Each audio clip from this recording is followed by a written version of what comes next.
the Sergeant at Arms, CDC, Health and Human Services. Individuals in the room are seated 6 feet apart, so there's no room for the public to attend, and the press is working as a pool. The hearing may be watched gavel to gavel online. Both of our witnesses today, Dr. Collins and Surgeon General Adams, are participating in person. Some senators are in person, some are participating by video conference. The Office of Attending Physician has advised that senators and witnesses may remove their masks to talk in the microphone since our chairs are 6 feet apart or more. So that's why my mask is off. I'm more than 6 feet apart. When I'm in the hall or when I'm walking on the Senate floor, I wear my mask. So we're grateful to the Rules Committee, the Sergeant at Arms, the Press Gallery, the Architect of the Capitol, Chung Shek and Evan Griffiths, all who've helped us maintain a safe environment for this hearing. I'd like to say, too, that there are votes that begin at 11:15, but we'll continue the hearing so that all senators will have a chance to participate, and if necessary, I'll leave and I'll ask someone else to preside during the time that I'm voting, and then I'll come back. Senator Murray and I will each have an opening statement. We will then turn to our witnesses, who we thank for being with us. We would like to ask the witnesses to summarize their remarks in 5 minutes to leave more time for back and forth questions. I'll ask each senator the questions of 5 minutes, of up to 5 minutes. I've been reading. I was saying to Senator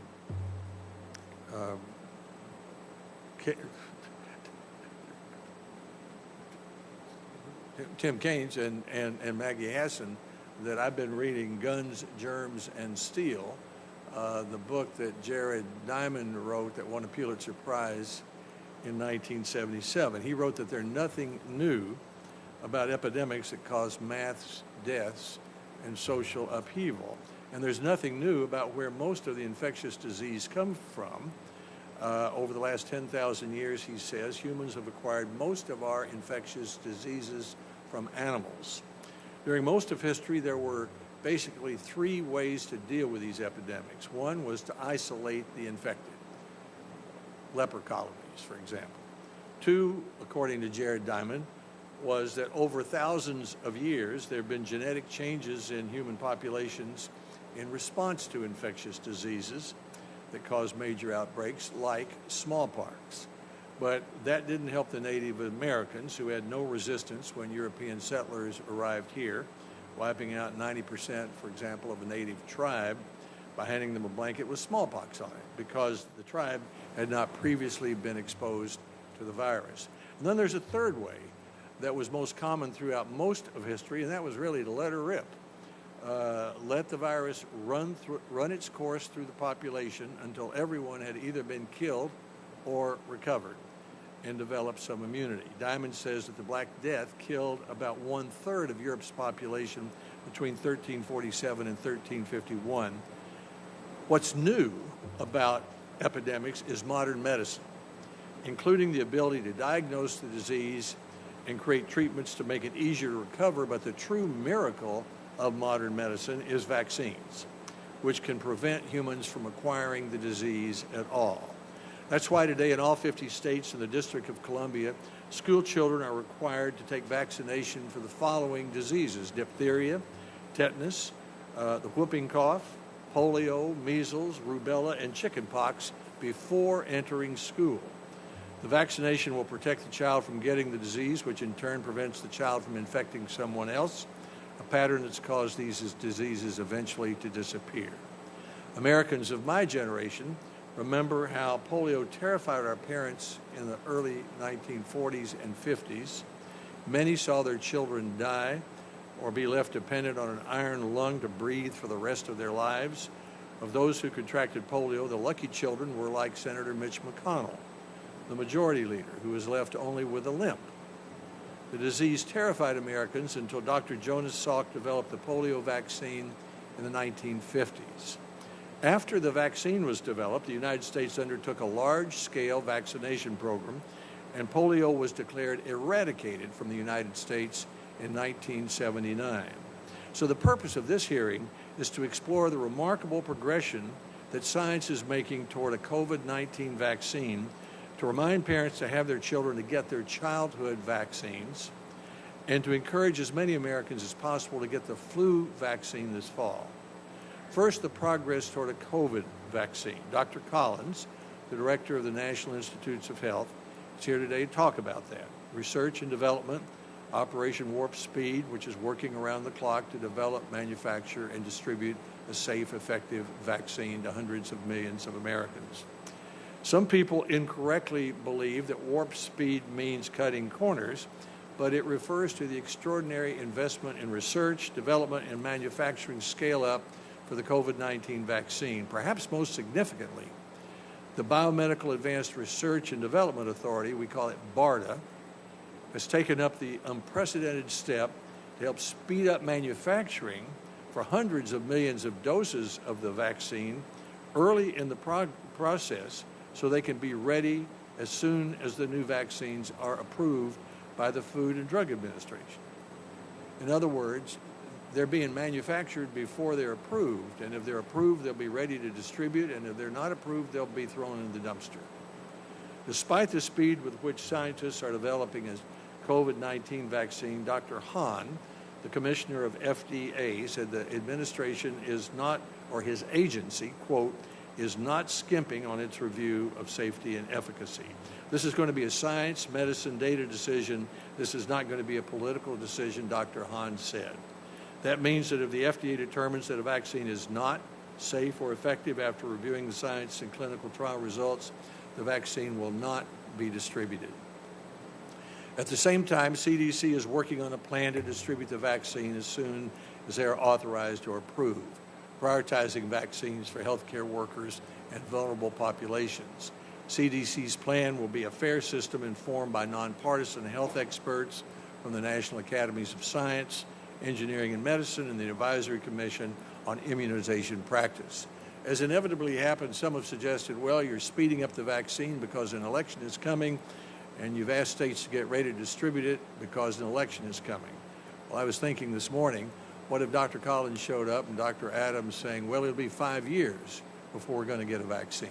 I think we'd probably throw him out of the room and ask the president to try to find some more effective people. Or what if we didn't ask states to get ready to distribute the vaccine and showed that we hadn't learned our lesson from what happened with the H1N1 virus when the vaccine was ready, but the states weren't ready to distribute it? So we should move as rapidly as we can, both to develop the vaccine and to be prepared to distribute it. So why are some Americans saying they're not persuaded to take the vaccine? Well, there are three reasons. One is, are they safe? Vaccines are approved and reviewed by the Food and Drug Administration. FDA can either license a vaccine or authorize it for use during a public health emergency. And the FDA's stringent approval process is the world's gold standard. The vaccines that are given to children are specifically recommended by the Advisory Committee on Immunization Practices, an outside group of health experts that looks at all available scientific information about each vaccine. And then medical associations like the American Academy of Pediatrics, the American Academy of Family Physicians work with that agency to develop these recommendations. In a 2015 article in Scientific America, Dina Van Maren writes, quote, by age 2, most children will receive almost 30 shots designed to boost a child's natural defenses against disease. Yet at the same time, parents who take their children for those recommended vaccinations might be inundated with website and celebrity-espoused rumors making false claims that shots are not necessary or cause autism.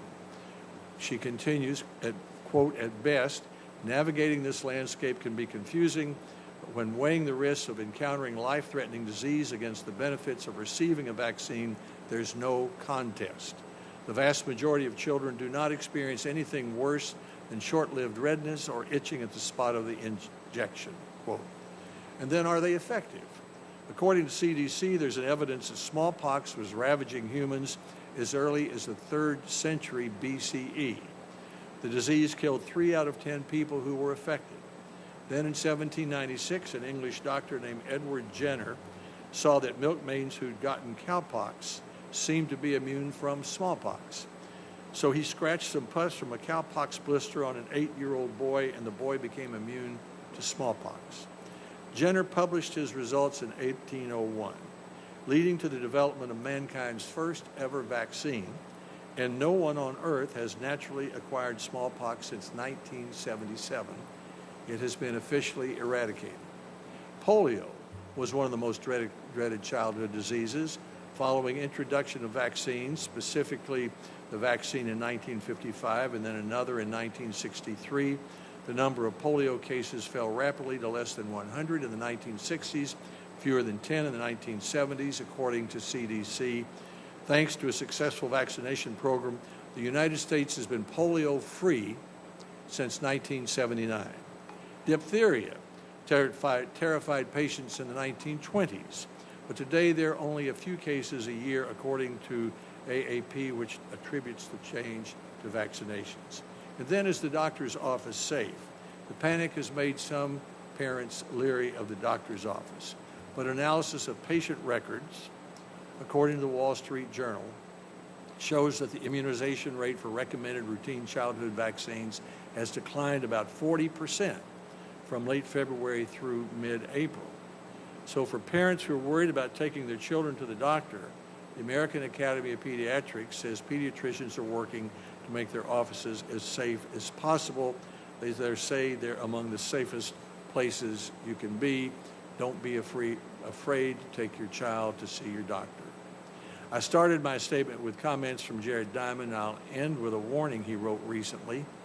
On June 23rd, this committee held a hearing on preparing for the next pandemic. One member of the committee asked, why would we worry about the next pandemic when we haven't had conquered this one yet? Well, in a Wall Street Journal essay on May 23rd, Jared Diamond provides an answer to that comment. He says that in this age of jet planes, with millions of people carrying infections from one place to another overnight, the next pandemic could be next year, and we would be wise to prepare for it. Congress tried to do that in response to the other new diseases that have emerged over the last 40 years, HIV, AIDS, SARS, MERS, Ebola, but good intentions often evaporated as the epidemics ended. As one example, in 2012, Congress created 3 manufacturing plants so that when the next epidemic arrived, we could introduce vaccines rapidly. Fortunately, 2 of those plants are playing a role in manufacturing hundreds of millions of doses of vaccine for COVID-19. Senator Burr and I took a virtual tour of one of them not long ago. However, there's still a need to improve and sustain these types of facilities so they're able to pivot more quickly to the next threat when it emerges. In a similar way, stockpiles were created, and then stockpiles were depleted. Former HHS Secretary and Governor Mike Leavitt told this committee that public health programs have been underfunded for the last 30 to 40 years.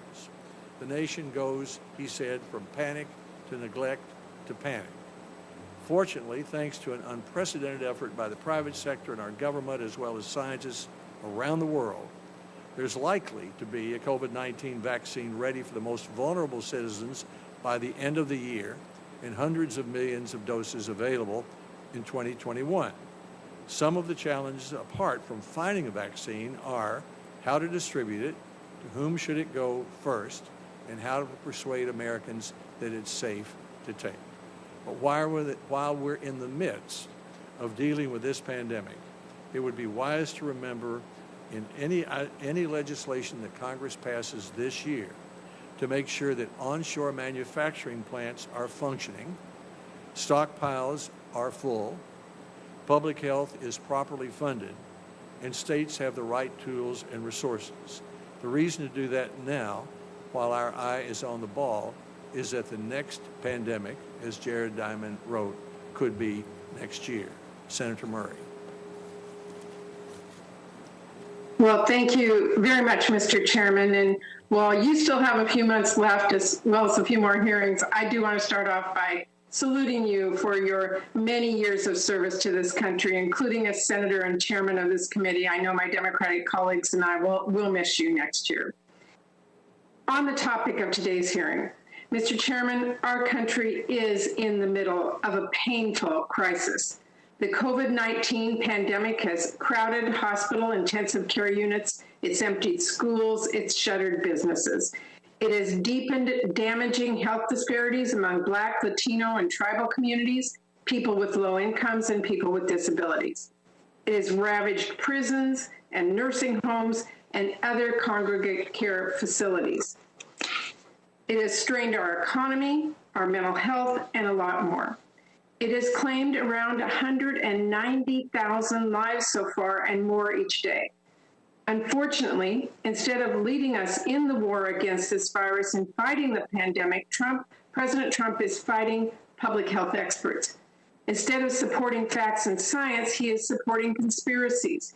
He has spread absurd, false theories about FDA officials being deep state agents and CDC overstating the death toll. He has promoted unproven treatments and junk science. He's called for less testing, which he blamed for the rising number of COVID-19 cases, wrongly claimed kids aren't likely to get or transmit the virus, and has repeatedly insisted this will just all go away. The list of inaccuracies and outright lies at a time when truth is a matter and life and death goes on and on. And unfortunately, President Trump is not alone in his deeply flawed response. In July, after months of delay and inaction, Republicans put forward a proposal that didn't even come close to addressing the harsh realities of this pandemic. Now we are hearing their new plan is to force a vote on a proposal that does even less. I hope instead that Republicans will sit down with Democrats to work on a package that helps our economy and keeps our American families safe. A package that actually increases testing and access to health care, that actually supports our schools and addresses the child care crisis and actually protects workers. And most relevant to this hearing today, helps make sure we get safe, effective, trusted vaccines that are widely and equitably distributed and administered. Vaccines have long been a critical public health tool, and even before this crisis, it was important that we encourage uptake of flu vaccines each year to keep people safe, to make sure vaccines are available and administered to kids across the nation, including through efforts like the Vaccines for Children program, and build vaccine confidence while combating misinformation. But this pandemic has made these challenges more urgent than ever. So I'm glad we do have Surgeon General Dr. Adams and NIH Director Dr. Collins here today to share their expertise.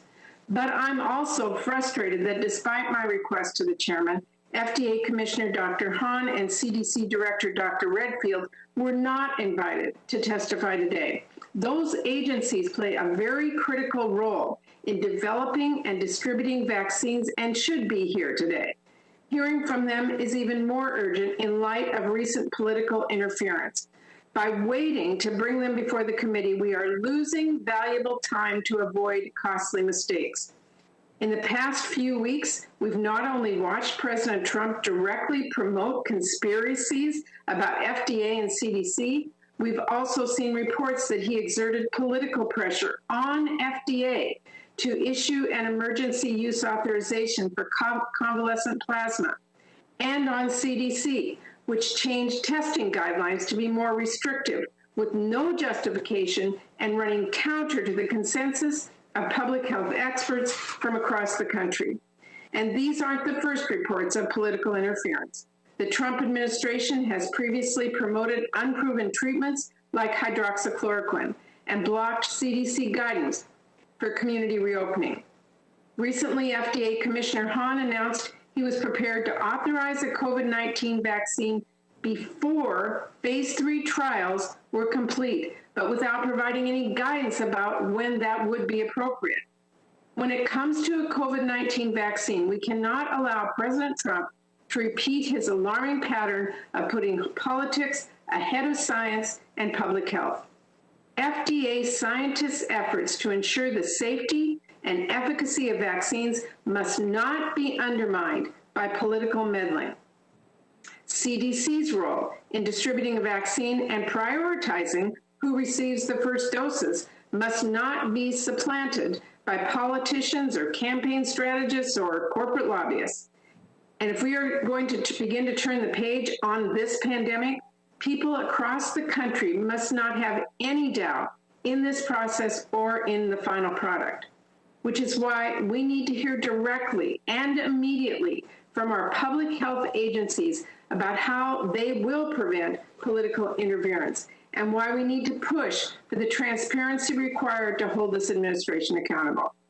We need the FDA to be transparent by issuing an official guidance with standards for granting any vaccine and emergency use authorization, including standards for the independent review of phase 3 data, by waiting for the completion of phase 3 clinical trials before moving on any candidates, and by committing to make public any data used to greenlight a vaccine. We need transparency from CDC about how it plans to handle distribution, how its experts will drive the process despite the ill-advised decision to have the Department of Defense rather than CDC lead a lot of this effort, and who will get priority when the first doses are available. We also need transparency on Operation Warp Speed's contracts and how it is addressing any potential conflict of interest. In short, we need transparency from top to bottom. And of course, in addition to transparency, we still need a comprehensive national vaccine plan, one of several steps I have called for in the vaccine white paper I put out on vaccine months ago. We have seen with testing how many problems the Trump administration caused by throwing up its hands and refusing to develop a plan and leaving our states to fend for themselves.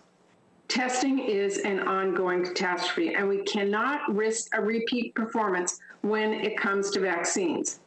The administration must develop an end-to-end national vaccine plan that addresses how we make sure vaccines are safe and effective, how we produce, distribute, and administer hundreds of millions of doses, how we alleviate rather than deepen the health disparities we know exist, and how we overcome barriers to access like cost and proximity to providers, and how vaccine confidence and fight misinformation, especially when there's so much misinformation coming from the President of the United States.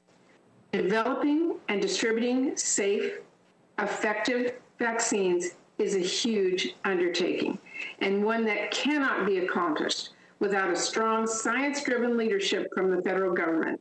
So I really am glad we have this opportunity to talk about the important challenges that lie ahead, but there are many more questions we need to answer and so many more witnesses that we do need to hear from. And I will absolutely keep pushing to make that happen. Thank you, Mr. Chairman. Thank you, Senator Murray. And as usual, you're having some considerable effect. As we've announced our next health hearing, which will be in 2 weeks. Dr. Redfield from CDC will be a witness. Admiral Jawad will be here. Dr. Hahn, the head of FDA, will be here. And Dr. Anthony Fauci will be a witness. Today we have 2 witnesses. We welcome them. Dr. Francis Collins is director of the National Institutes of Health. He oversees the largest public funding of biomedical research in the world. He's a physician geneticist. Prior to becoming the NIH director in 2009, he served as director of the agency's National Human Genome Research Institute from 1993 to 2008, and he led the International Human Genome Project. He's a member of the National Academy of Medicine, National Academy of Sciences, was awarded the Presidential Medal of Freedom and received the National Medal of Sciences.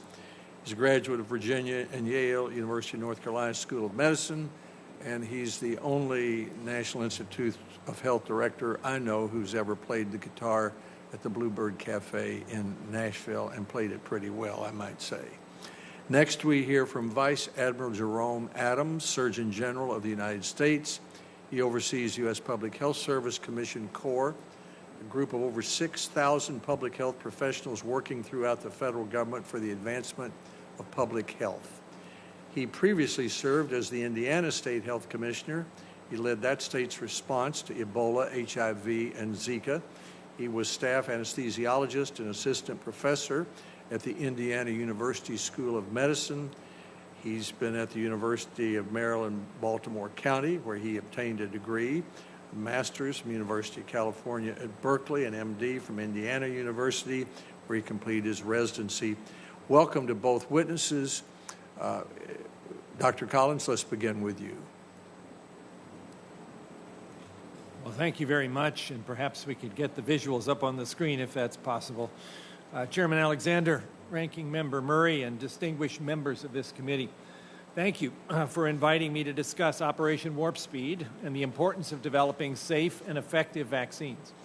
I'm grateful for your long-standing support of NIH and for this opportunity to address how we are working tirelessly with other parts of the government and with industry partners to prevent, diagnose, and treat the novel coronavirus, SARS-CoV-2. Let me provide a metaphorical illustration of how vaccines work. Your immune system is like an antibody factory. Yes, you have a very sophisticated biotech company inside your body. When your body sees an invader, like these 3 viruses, it designs an antibody, a Y-shaped protein, that can counter that specific threat. It may take a week or 2 for the factory to make that new product, but then it keeps the blueprints on file for every antibody it's ever made.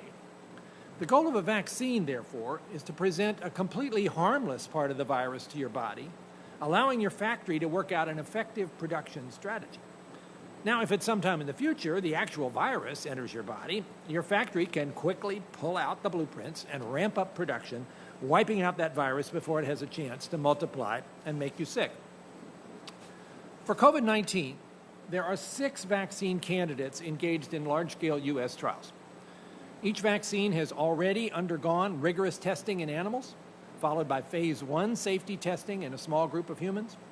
For 3 of the 6 vaccines, we are already in phase 3 of testing, where the goal is to inject 30,000 volunteers located in areas where the virus is actively spreading. Half of the volunteers are injected with the vaccine and half with a placebo, and nobody knows which is which. Over the next weeks, they are followed closely to see if infections occur. A successful vaccine should have many fewer cases of COVID-19 in those who got the actual vaccine versus those who got the placebo. We will also follow all of them for as long as 2 years to assess safety. We expect the other 3 candidates to enter phase 3 in the coming weeks and months. Now, these 6 vaccines represent 3 different scientific approaches. Having this mix of strategies is the best insurance against some unexpected problem with safety or efficacy. We hope and expect that more than one of these will succeed. They all have one thing in common: the initiation of immune responses against the spike protein of the SARS-CoV-2 virus. And you've seen this picture so many times, but that's the protein you want to raise that antibody against. We know that people who have survived COVID-19 make neutralizing antibodies to this spike. So we want the vaccine to do the same. Now, the first scientific approach is a very traditional method, recombinant protein technology. Basically, you purify the spike protein in the laboratory and you inject that purified protein and the antibody factory goes to work. The laboratory process to produce and purify the protein means that this approach, although it's tried and true, is on a bit slower trajectory than some of the other candidates, but not much. Novavax plans to initiate their phase 3 trial in mid-October. Sanofi and GSK announced their phase 1 clinical trial last week. If results are positive, a phase 3 would start for them by the end of the year. The second scientific approach also uses a well-known vaccine technology, harnessing a harmless viral vector called an adenovirus and using it basically as a delivery truck. The adenovirus is modified by inserting a gene for the spike protein. Once the virus enters the individual cells, the spike protein is produced, triggering an immune response. A phase 3 clinical trial of this approach was launched by AstraZeneca on August 31st, though it is now, as of yesterday, on clinical hold. And a similar phase 3 trial will be launched by Janssen later this month. Finally, the newest platform technology is one that was developed at NIH using actually supplemental funds from the Ebola epidemic a few years ago. In this approach, which is now being pursued separately by Pfizer and by Moderna, a small non-infectious snippet of messenger RNA, or mRNA, from the genome of SARS-CoV-2 is prepared. Injecting this mRNA, which codes for this spike protein, into muscle will spur a person's own cells to make that protein and then encourage the production of those protective antibodies against SARS-CoV-2. And before I conclude, I want to address concerns about safety. This is foremost in all our minds. We cannot compromise here. The announcement yesterday about the AstraZeneca vaccine is a concrete example of how even a single case of an unexpected illness is sufficient to require a clinical hold for the trial in multiple countries. And that is what's happening. There are ways, however, that we have adopted in Warp Speed to move quickly while retaining those most rigorous scientific standards, and I think you would want us to do that. People are dying. Delays that traditionally require many years for a vaccine to be developed had to be addressed. In some instances, we have done that by carrying out steps in parallel that are traditionally done in sequence. We've eliminated downtime by moving into new phases before data from the previous phase is completely analyzed. We have, as the chairman said, started to manufacture doses of all these vaccines before we know if they work, understanding that we are spending hundreds of millions of dollars for vaccine doses that we may have to throw away if they don't work. But please hear me now. The rigor of the scientific evaluation of safety and efficacy will not be compromised. As a scientist, I'm excited that the pace of discovery is allowing us to respond to this crisis in record time. As a physician, I'm hopeful when I think of the millions of lives that have been saved from other diseases through vaccination, and the millions more that we can save by developing a safe and effective vaccine for COVID-19. Thank you again for your support. I look forward to your questions. Thank you, Dr. Collins. Dr. Adams, welcome. Well, good morning, and thank you, Chairman Alexander, Ranking Member Murray, and committee members for allowing me to address the importance of childhood and adult immunizations, particularly in the context of COVID-19. My central message today is this: equitable vaccination of America's children and adults against preventable diseases is safe, smart, good for the economy, and critical in our fight against COVID-19. And the science here is clear. Vaccines save lives, and the U.S. vaccine supply is the safest in history and the safest in the world. And they're a great value, as every dollar invested in the measles vaccine, for instance, saves society up to 20. This is because vaccines actually prevent disease, keeping people out of the hospital and clinic, and keeping employees and parents in the workplace.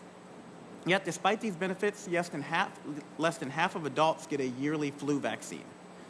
Flu vaccines reduce a pregnant woman's risk of hospitalization by 40% and a newborn baby's risk by 72%. However, only half of all pregnant women get recommended flu and whooping cough vaccinations. And pregnant African Americans have even lower vaccination rates, a fact which may contribute to higher infant and maternal mortality. In fact, vaccination among ethnic and minority adults lags far behind already poor national averages. 37% of Hispanics, Native Americans, and African Americans get their flu shots versus 48% of whites. Among adults, rates of pneumococcal vaccination exceed 70% in whites, but are just over 50% in blacks and Hispanics, and these disparities persist for tetanus, zoster, and Tdap as well. Now, I want to move to childhood vaccinations, and it's important to note that childhood vaccination rates remain high nationally, but 1 in 10 parents refuses at least one childhood vaccine, and almost a third delay a vaccine. We know that unvaccinated children are more likely to be uninsured, to live below the poverty level, and to live in rural areas. Unfortunately, the fear and access issues induced by COVID-19 has put millions of additional children and adults at risk for vaccine-preventable diseases.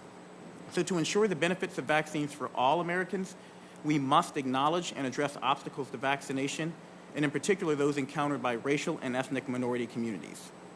These obstacles, which I think are also opportunities, include public education and rebuttal of misinformation, addressing practical issues related to access, and increasing provider engagement and trust at the final decision point. Realizing these opportunities will not only save lives, prevent suffering, and make wise use of resources now, but will further serve millions of Americans when we get a safe and effective COVID-19 vaccine. And with both COVID-19 and the flu circulating this fall, This will be, in my opinion, the most important flu season of our lifetimes. Less flu and fewer hospitalizations will help conserve precious healthcare resources. So let me be clear. The best way to prevent the flu is to get the flu vaccine, and I hope all of you here today will get your flu vaccines early and publicly. That's why my fall COVID-19 prescription is twofold. First, we must all practice the 3 W's: wash your hands, wear your mask, and watch your distance. And second, we must use every lever to ensure all ages, races, and ethnicities receive recommended vaccinations. In my written testimony, I outlined efforts underway across HHS to boost vaccination rates, and I'll finish by highlighting just a few. CDC works with providers through the Vaccines for Children, or VCF, and the Section 317 immunization programs to provide over 80 million doses of vaccines annually, and they've increased their flu vaccine purchase 20-fold this year. You can find out where to get vaccinated using CDC's vaccinefinder.org. HHS recently launched Catch Up to Get Ahead, informing parents that it's important and safe for their children to get vaccinated during COVID-19. The Catch Up to Get Ahead toolkit is available on vaccines.gov. And again, to you senators out there, I'd encourage you to send your staff there because there are great printable documents and digital documents to help people understand that vaccines are safe and effective. Through a recent amendment to the PrEP Act, HHS authorized licensed pharmacists to administer routine vaccines for children aged 3 through 18 during the COVID-19 pandemic. And breaking news that I just got the okay to tell you all about right before I came in. Today, HHS will be issuing guidance to expand access to safe and effective COVID-19 vaccines when they are made available. State licensed pharmacists will now be able to administer COVID-19 vaccinations to persons aged 3 and older. Office of Minority Health is working with Morehouse School of Medicine on a $40 million plan to help engage and inform racial and ethnic minority communities about COVID-19 on vaccinations. And then finally, the Public Health Service Commission Corps, which I help lead along with Admiral Jerome, works with underserved populations, including Indian Health Services and Bureau of Prisons, leading efforts to increase acceptance of and uptake of the flu vaccine. PHS officers are also working with racial and ethnic communities to engage them in culturally competent ways and to increase access through partnerships with states and federally qualified health centers. So I want to close with calls to action to, again, you as senators, to your families, to your staff, and to your constituents. Number one, get your flu shot, ideally before the end of October. We want everyone to get their flu shots by Halloween. Second, catch up on childhood and adult immunizations right now. Clinics and pharmacies around the country are safe, open, and ready to vaccinate. Number three, stop COVID-19 in its tracks by practicing my 3 W's: washing your hands, wearing your mask, and watching your distance. Fourth, use your bully pulpits to tweet, text, blog, and shout that vaccines are safe, effective, and more important now than ever. And then finally, go to vaccines.gov for more information. And I just want to throw in a quick personal note. We are in the midst of a social justice movement, the likes of which we haven't seen since the 60s in my lifetime. As Surgeon General of the United States, I want you to hear me say that achieving health equity is necessary to achieving social justice. And vaccines are the quickest and the easiest way for minority and at-risk populations to protect their health. So now more than ever, we need to help people understand vaccines are safe. Vaccines are effective. Vaccines are how we achieve health equity and social justice. Thank you, and I look forward to your questions.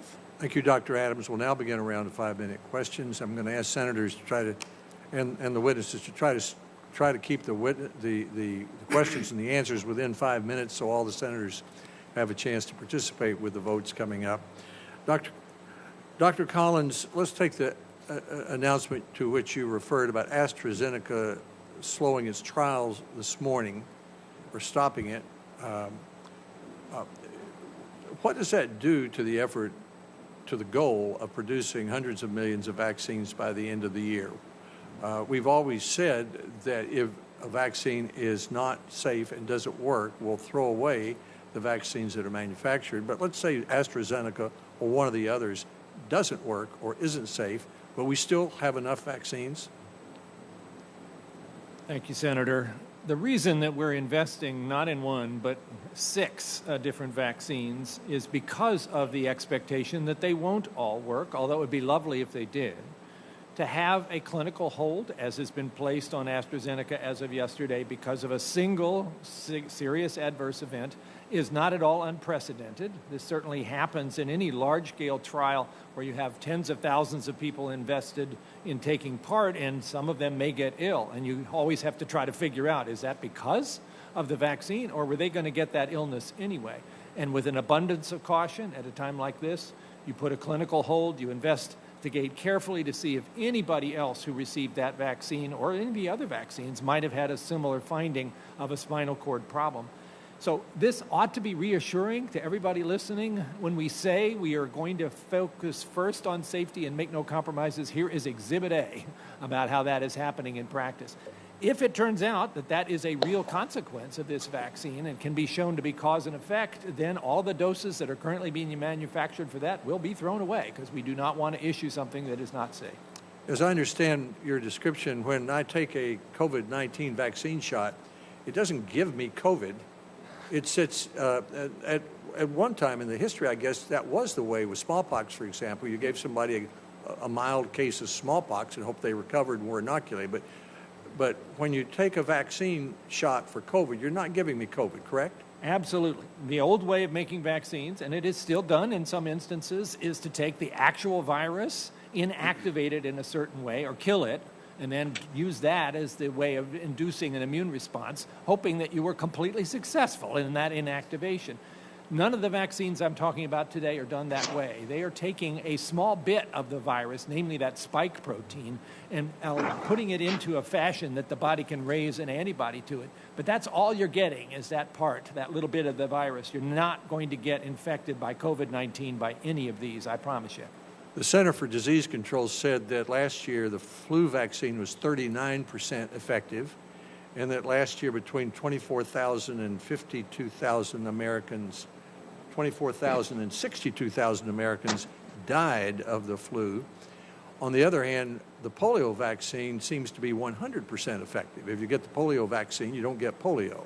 Same with some others. Will the COVID-19 vaccine be more like the flu vaccine or more like the polio vaccine in terms of effectiveness? Senator, what a great question. And I wish I knew a really crisp answer to that. That's why we're doing these large-scale trials, to look at safety and efficacy to see how protective this will be and how long the protection lasts.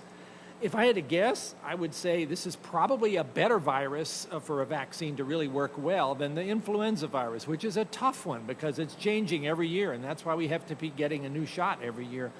Will it be as good as polio or as good as measles, which is 95, 98% effective? I would love it if that turned out to be the case, but we will not know until we get through these trials and see what really happens. I mentioned Mr. Chairman, can I jump in really quickly? You mentioned... Well, no, let me finish my questions, if I may.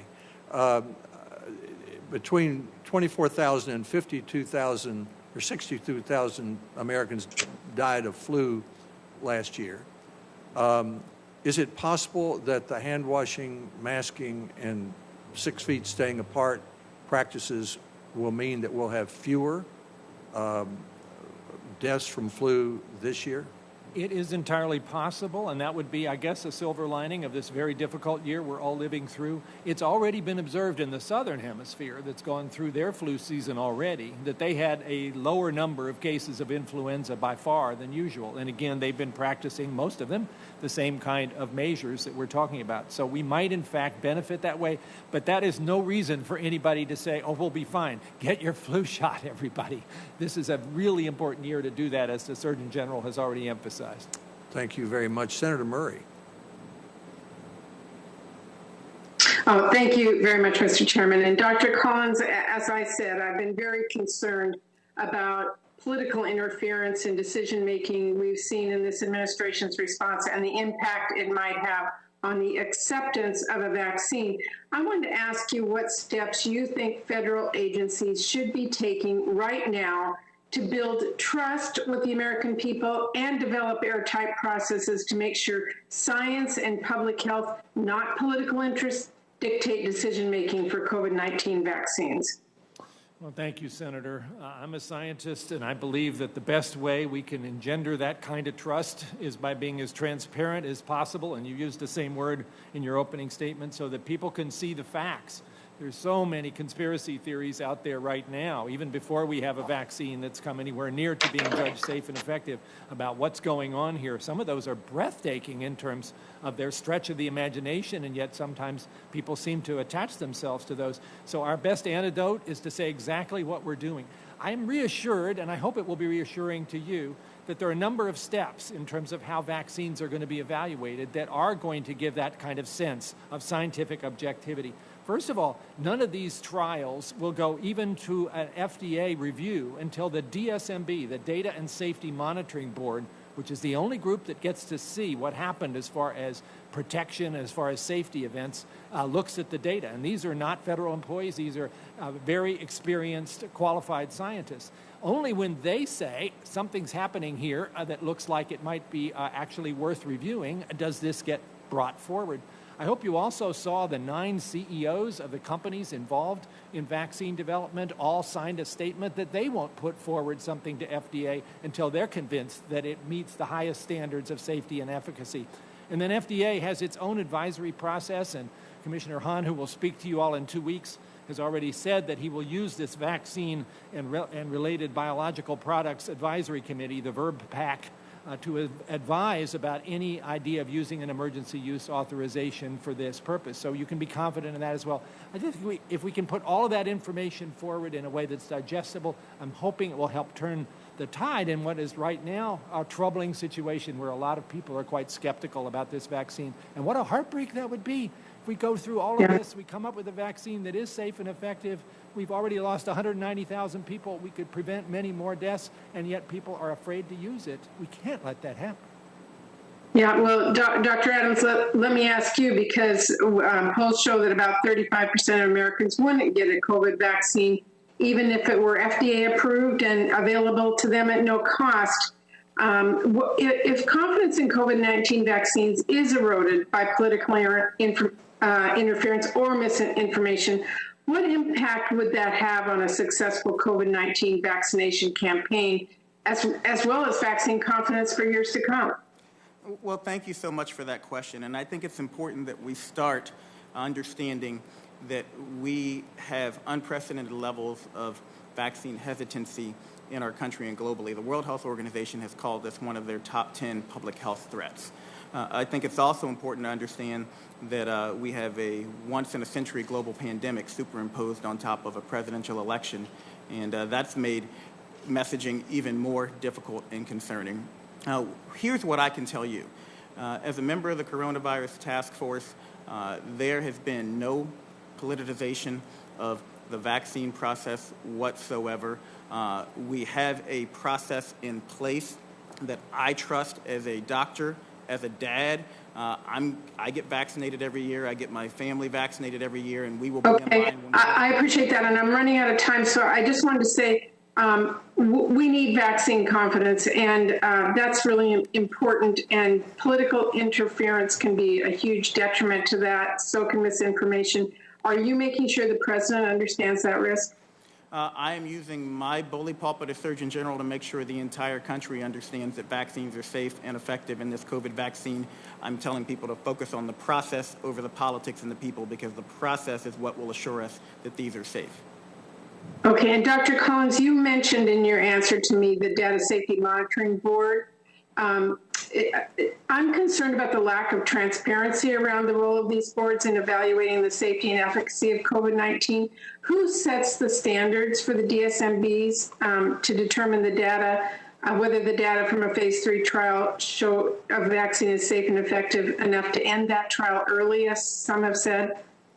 So when the trial is first proposed, the FDA has to review whether, in fact, the demonstration of safety and efficacy is going to meet a certain standard.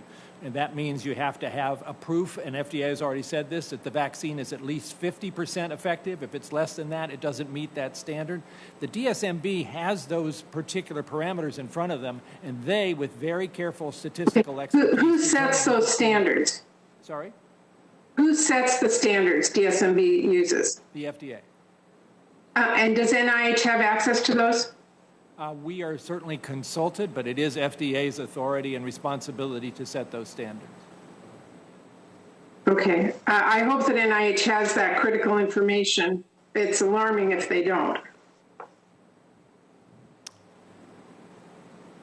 I would say yes, we do. I want to make it clear, though, that we are not the deciders when it comes to exactly what's going to be considered acceptable. That's FDA's congressional authority. Okay, thank you. Thank you, Senator Murray. Senator Enzi. Thank you, Mr. Chairman and Ranking Member. Thanks to the two who testified, some great information. I really enjoyed watching Dr. Collins and Renee Fleming last night use all of their talents, are not, and a marvelous performance at the Whitehead Awards. It's good to see you this morning in your normal role. I appreciate the questions that Senator Murray asked about the people worrying about fast track and accelerated approval and FDA perhaps shortchanging the safety. One of the things that worries me is what we can do to make sure that the health professionals that may be helping patients to make their decisions about a COVID-19 vaccine understand the regulatory terminology and then feel comfortable communicating that to the patients about what it means. Dr. Collins, I'm very appreciative of your explanation of how vaccines work and the charts that you had. That was very helpful. I hope that, will you be involved in some of these communication things for when the vaccine is available to help people understand how it works and why it works? Thank you, Senator. And yes, NIH has a role there in terms of communication and education about the science behind all of this, working closely with our colleagues in the Department of Health and Human Services and especially with CDC. Just in terms of clinical guidelines, we do have a role there that has already been helpful, I think, in providing physicians with information about how best to treat patients who have fallen ill with COVID-19. And when it comes to the vaccines, in terms of information for physicians, we will try to help in that space as well, along with their professional societies, who will also be very important in terms of educating their own members about what are the pros and cons of a particular approach. So yes, we'll be right in the middle of that. I'm appreciative of that and have more confidence in it because of that. Vice Admiral Dr. Adams, you mentioned childhood vaccination. I know that plays an important role protecting other age groups and limiting the spread of disease. It helps kids get back to school, which is back to normal, which helps to reassure adults and also allows adults to go back to work. There are unique challenges in that pediatric vaccine research because of the safety and ethics concerned about enrolling kids in trials. There can be differences in how their manufacturing immune systems work compared to adults. What do we know about the natural immune response that kids have to COVID-19, and when should the company start the process of developing these pediatric products? Great question. Thank you for that, Senator. Important to understand that the initial vaccine trials will be on people age 18 and up, and we will make sure, and this is the way we've done it for other vaccines that have been developed in the past. We'll make sure it is safe and effective in adults, and then we will slowly start to move down in age. So the next round I anticipate will be age 12 to 18, and then after that, if it continues to be safe and effective, we'll test in people younger than that. And that's the way we've done it for every vaccine, because we can't just assume that something is safe and effective in an adult will be safe and effective in a child. But here's the important point. That's why it's even more critical that we work to ensure vaccine confidence, and that all adults who can get a vaccine do get a vaccine, because it will be even more important that we have a higher percentage of adults getting vaccinated to get closer to that level of herd immunity that we need to break transmission of disease, knowing that the initial round of vaccinations won't be available for children. And Dr. Collins, anything that you'd add about testing in kids? I think there is maybe an effort in one of the trials to begin to enroll children in the next month or so. But again, as the Surgeon General very accurately said, we generally want to wait until you are sure that it looks safe and effective in adults before you take that next step. But it shouldn't be a whole lot longer. So you're actually working with the process for getting that development started as soon as possible too, Dr. Collins? Yes, again, with a clear sense of wanting to have the safety and efficacy reviews through the DSMBs and through the FDA before deciding it's time to move downward in age. We don't want to make any risks here happen to children in particular that we could avoid. So first we want the data from the adults. And you mentioned COVID vaccine. It's important, again, that folks go to vaccine.org. We have a Catch Up to Get Ahead campaign. Over 4 million children are behind on childhood vaccinations. So we want to prevent the disease that we can prevent right now, and every child should get their flu vaccine this year. Thank you both. Thank you, Senator Enzi. And Senator Sanders. Let me thank Dr. Collins and Dr. Adams, not only for being here today, but for their years of public service. Gentlemen, thank you very much. Senator Murray covered a lot of the territory that I was interested in, but I want to ask two questions. Number one, the taxpayers of our country have already spent billions of dollars, many billions of dollars, on research and development for this new vaccine.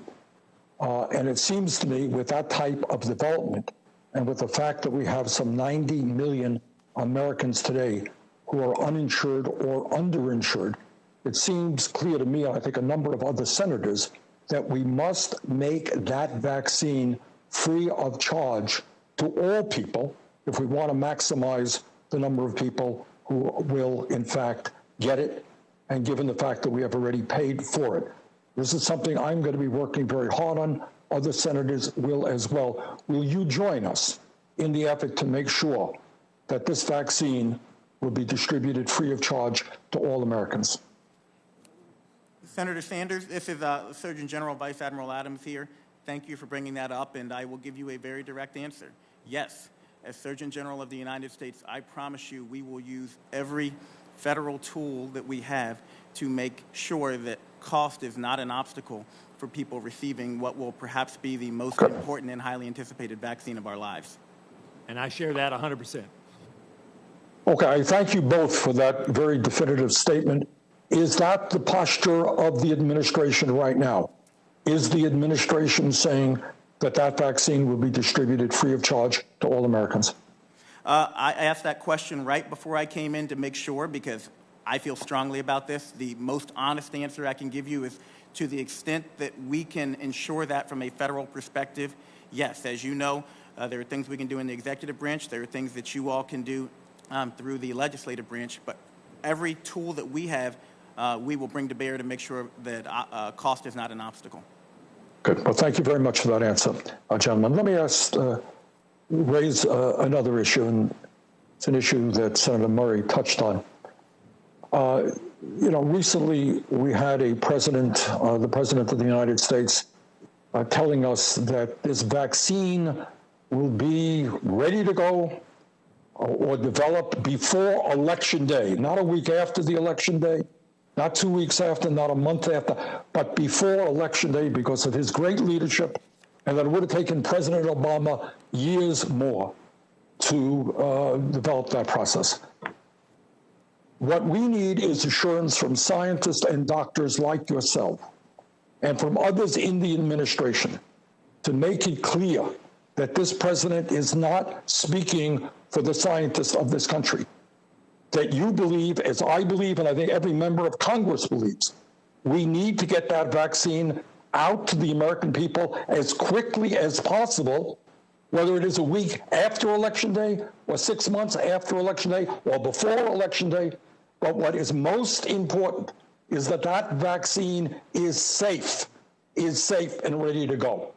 Will you join me? And I know this is difficult, given the political moment and the nature of that administration. But will you join me and many others in telling the President of the United States to get out of science and let the scientists do their job in moving as rapidly as possible in getting a safe vaccine out to the American people? Senator, I'm a scientist. I've had the privilege of serving as the NIH director for 11 years. I can't say strongly enough that the decisions about how this vaccine is going to be evaluated and assessed is going to be based on science. And I know I speak for my colleagues in the government and certainly for the scientific community broadly, that can be the only basis upon which this decision is made. Otherwise, the public would not be expected to trust us. So that will be the only measure. Will it be done by a certain date? I could not possibly tell you right now because I don't know what's going to happen in the coming months. I do have cautious optimism that by the end of 2020, at least one of these vaccines will have emerged and turned out to be safe and effective, but even that is a guess. And certainly to try to predict whether it happens on a particular week before or after a particular date in early November is well beyond anything that any scientist right now could tell you and be confident that they know what they're saying. So yes, science and science alone will be the way in which this decision is made.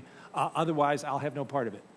Senator, I know that some people still do care about what the Surgeon General has to say, so I think it's important to Jerome, I care what you have to say. Please go. I want the American people to hear me say this. There will be no shortcuts. This vaccine will be safe, it will be effective, or it won't get moved along. And when a vaccine is either approved or authorized by the FDA, I and my family will be in line to get it. Well, thank you, gentlemen. I think that's the kind of answer that the American people are looking toward hearing. Thank you very much. Thank you, Senator Sanders. Senator Burr. Thank you, Mr. Chairman. To both our witnesses today, thank you for the long hours that you've devoted in this infection to try to come up with solutions for the American people and for the healthcare of the world, really. Admiral, I may have a question for you if I've got time, but I think this is a good inflection point to talk about how we got to where we are. And I think, Dr. Collins, you know really well that we've spent 2 decades changing statute to allow some of the processes that we've seen enacted for COVID that aren't the first time. We created BARDA so that we had an agency that looked at novel threats. They were the first ones to look at how we stack some of the processes, the trials, how we process the data, that we don't wait until the end of the session dump, that we process it in real time. And what we've seen is we've seen Congress, this legislative body, every so many years change that legislative statute to allow emergency use authorizations, not just from a president, from a secretary of HHS, down to the FDA itself. And Dr. Hahn has been unbelievable at how he's used the emergency use authorizations in consultation with NIH, HHS, CDC, to provide new testing out there in real time, which is what the American people wanted and needed. We haven't harmed anybody. In some cases, we found that the data didn't support the test that was out there, and they've been yanked from the marketplace. Vaccine production historically has taken, as you said, tens of years to actually happen. And now we're trying to do it in one. And what is important for the American people to understand is we haven't rewritten the protocols. We haven't said to FDA, operate outside of the powers that we've given you in statute, nor NIH, nor HHS or CDC. But we've said we've given you these new authorities, use them. And for the first time, I think in development of drugs, vaccines, biologics, we've actually seen clinical trials that are stacked. If at any point the data doesn't support at the end of the day, they're stopped, as we saw with the AstraZeneca-Oxford trial. Now, in your testimony, Dr. Collins, you talked about NIH's efforts to partner with the private sector to develop so-called adaptive master protocols for clinical trials. Are we doing something novel here? Or are we doing it exactly the same way we've always done it? We're doing something very novel, and I appreciate you raising all of the background here about how we got here. And Senator, your role in getting BARDA to where it is right now has just been critical for where we are with Operation Warp Speed and having that capability of moving quickly and doing things in a very business-friendly way to try to get the tools that we need in place. But another thing that I had the privilege of helping make happen back in late March and April was to go to all the pharmaceutical companies that we knew had things they could offer here, both in therapeutics and in vaccines, and saying, instead of all going off in our own directions, let's see if we could do something together. And out of that came this partnership called ACTIVE, which stands for Accelerating COVID-19 Therapeutic Interventions and Vaccines. That group rolled up their sleeves 24/7, 100 people, mostly high-ranking scientists in both public and private sector, designed these master protocols to be able to launch clinical trials without the long process that it often takes to decide about the nitty-gritty of protocol details. And out of that have come a whole series of trials on monoclonal antibodies, on anticoagulants, on immunomodulators, and all of that, I think, has gotten us much further than we would have been if we hadn't decided, let's do it differently this time. Let's really get everybody around the same table. All driven by the scientific community. Absolutely, from both sectors. But you had the latitude in statute to do that. We did, and it helped a lot that nobody was feeling like, oh my gosh, we've got to do 6 months of legal consultation, because we already had the framework to see how we could do it. So I think the takeaway from today is we actually see the U.S. government functioning. We see the process of development, partnership with the private sector in coordination with the government actually working. We haven't changed the rules. We haven't changed the protocols. We've exercised the latitude that was there in statute for an incident just like this. Admiral, I'll ask you one question as I end. With the quarantine of especially our younger population over the past 7 months, we've got a lot of infants to 1-year-olds that have not been exposed to the normal things that they would be exposed to had they not been quarantined. As our public health entity, doctor, what concerns do you have about the normal exposure that they haven't had and how that's going to affect us, especially as we determine, do they need to go to get a COVID test, or is this a normal thing that they're just running into?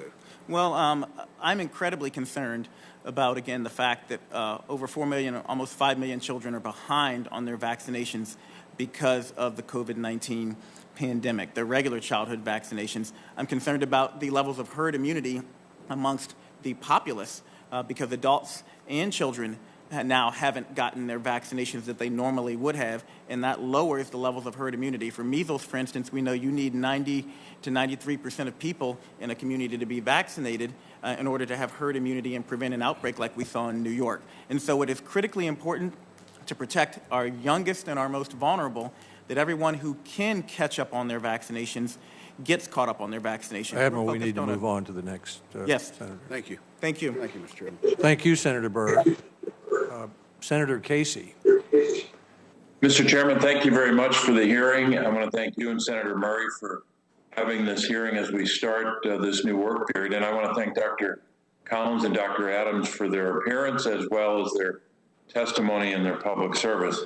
While it's encouraging, as I think all Americans are encouraged by the pace of the work that's being done to develop vaccine candidates, we still have a lot of questions. So many Americans have questions about how the vaccine will be both manufactured and distributed. Many Americans also have real concerns, grave concerns, about how the Trump administration appears to be interfering with the FDA's review process for political gain, as some see it. Also, Americans' trust in public health and in public health expertise has been undermined by a history of institutional racism and injustice in our healthcare system, as well as by misinformed anti-vaccination campaigns. It is imperative, and I think this bears repeating, imperative that any COVID-19 vaccine authorized or approved by the FDA and recommended for widespread dissemination be both safe and effective, of course, as evidenced by reliable data from randomized controlled clinical trials. It's also imperative that the President, the Vice President, the White House COVID-19 task force must, A, tell the truth all the time, not play political games, and lead by example. And though I understand, as many of us do, that there will be recommendations from public health experts on who should receive the vaccine first and what we should do, and all of us should follow those recommendations, I also believe that the American people should see that any COVID-19 vaccine is safe and effective and essential for ending the pandemic. So Americans have to see it. They have to see others taking the vaccine. So I ask both of you, starting with Dr. Adams, will you commit to receiving the COVID-19 vaccine in public view once a vaccine becomes available and is authorized or approved by the FDA? Yes or no? Absolutely. Thank you. And Dr. Collins? I'm ready to roll up my sleeve as soon as they say it's safe and effective. Thank you. I think it's important we practice what we preach. That means all of us in public office and in appointed office as well, because it's important for the American people to see this. I wanted to move to a question, a more focused question on immunization information system for Dr. Adams. And this is a question I had hoped to ask Dr. Redfield. I know, as Senator Alexander mentioned, Chairman Alexander, that he's going to be testifying in 2 weeks, but I had hoped he'd be here today. But given that most of the vaccine candidates being tested will require not just 1, but 2 doses, it's absolutely essential to track which vaccines people are getting. We have to understand who received a dose and ensure that each person receives the correct number of doses, especially initially where over-vaccination or cross-vaccination of different vaccine types could further stress the already short supply. We know that the immunization information systems already exist at the state level, and they do exactly this type of tracking. I'm concerned, however, the administration may be planning to use, maybe planning to not use these existing systems. An article in USA Today on September the 6th cited a CDC document saying, quote, people getting vaccinated will get a COVID-19 vaccination record card that will tell them which vaccine they got, when they got it, and when they should get their next shot, unquote. My first question for you, Dr. Adams, is, has HHS, Health and Human Services, provided any support to these state immunization information systems, and how are you integrating their capabilities into your planning for vaccine distribution?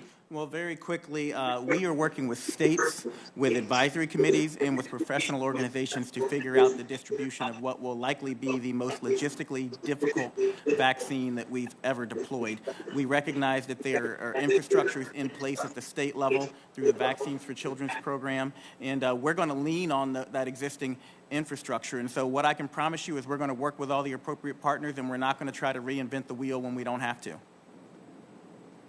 I'll have some follow-up questions, but I'm out of time. Thank you very much. Thank you very much, Senator Casey, for sticking to the time. I appreciate that, and so do your colleagues. Senator Paul. No one disputes the medical miracle of vaccines. In fact, we've discussed some of Edward Jenner's contributions, but even 70 years prior to that, we were doing inoculation, and maybe even a couple hundred years prior to that in the Middle East, they were inoculating with live, from live pustules, basically live virus with maybe some antibodies in the mix. They did this, though, because the disease was incredibly deadly. 10%, maybe 20% of the public, 30% of those who got it.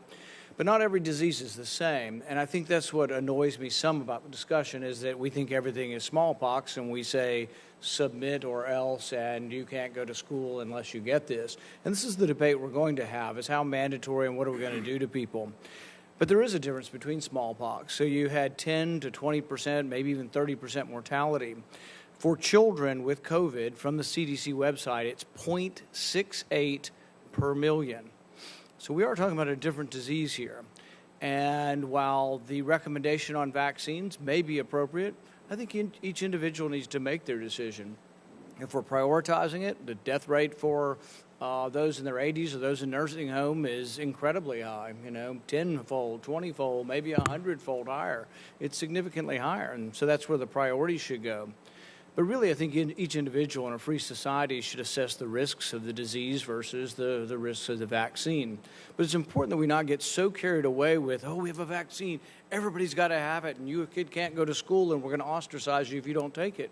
No, why don't we try through persuasion? I mean, it's worked for the most part for most of our history. Let's try to persuade people about it. Look, we have vaccines that we've recommended for certain age groups. Pneumovax is for mostly recommended for those over 65 or those who have a significant comorbidity. I've had it. I'm 57. I've had all my vaccines. I've been to Central America. I've had all my vaccines, but I'm still for choice. Doesn't mean we just turn our brains off and say blindly everyone must submit or else. I had Pneumovax. I had part of my lung removed, and I thought, well, maybe I'm at some risk for it, and so I took the Pneumovax. But even that, it wasn't absolutely recommended. Flu vaccines used to be more recommended for those who were in risk categories and those who were older. I think at one time, flu vaccine was recommended over 50. Now it sounds like it's more extensive. And that's fine. The vaccines are incredibly safe. But at the same time, I think we really, really, really need to think through sort of our fervor here before we start mandating and making people take these tests. And so my question to Dr. Collins is, considering that the death rate for COVID among children is 0.68 per million, are you in favor of adding a school mandate that you can't go to school unless you get a COVID vaccine? Well, I think it would be premature for me to make a statement about what would be appropriate or not, since we don't even know to what extent the vaccines that are currently being studied are going to be safe and effective in adults. And as we've talked about, we won't know until later how they work for children. Let's say they are safe and effective for children. Would you, are you in favor of mandating that you can't go to school unless you take one? I would have to really understand what the consequences would be. I'm not ready to give an answer to that right now. I do think there is this issue about children getting infected and then infecting others around them that may have an immune system that can't handle it. And that's one of the reasons I think we are so concerned about having children vaccinated, to avoid the kind of terrible circumstance where a child who's getting chemotherapy for cancer and ends up getting sick and gets much more sick. And 0.68 is not zero. But that was always true. We have hundreds of thousands of people every year who are on chemotherapy, and yet we've never sort of decided to mandate to everyone that they get vaccinated to protect those on chemotherapy. What we did traditionally is those on chemotherapy try to protect themselves from others, acknowledging that the common cold can be devastating to someone who's on chemotherapy and with very low immune response.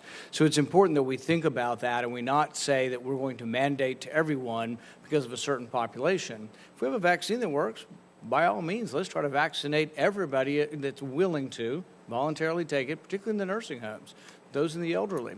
And we should prioritize that. But we should acknowledge that there is an extraordinary difference in mortality. From the CDC website, less than 1 per million children die from this.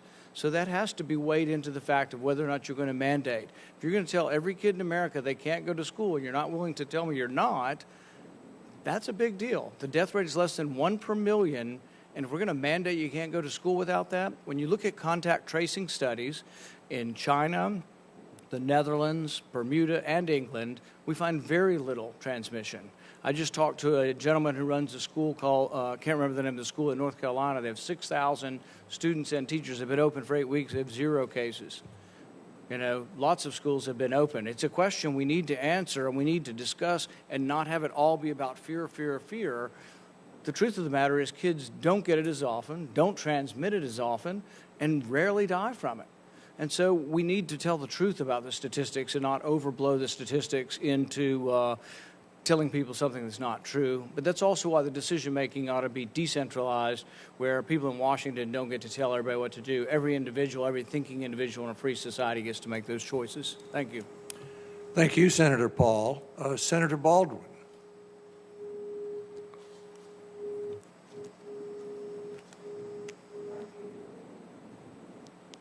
All right. Thank you, Mr. Chairman. This first question is for Dr. Collins, and I'm going to ask a bit about the importance of having diversity in the clinical trials that are taking place for a vaccine. And I'm going to note this context. Last month, the University of Wisconsin announced that it had been selected as one of the first sites in the country to participate in phase 3 clinical trials for AstraZeneca's COVID-19 vaccine candidate. And before I get into the importance of recruiting a diverse population, I want to just note the news that you've commented on already, that AstraZeneca is pausing their phase 3 because of to investigate whether an unexpected medical event in one of their eligible candidates was related to the vaccine. So before I ask you about the importance of diversity, I just want to note that we've already enrolled in Wisconsin many participants in this phase 3 trial. What should you and others in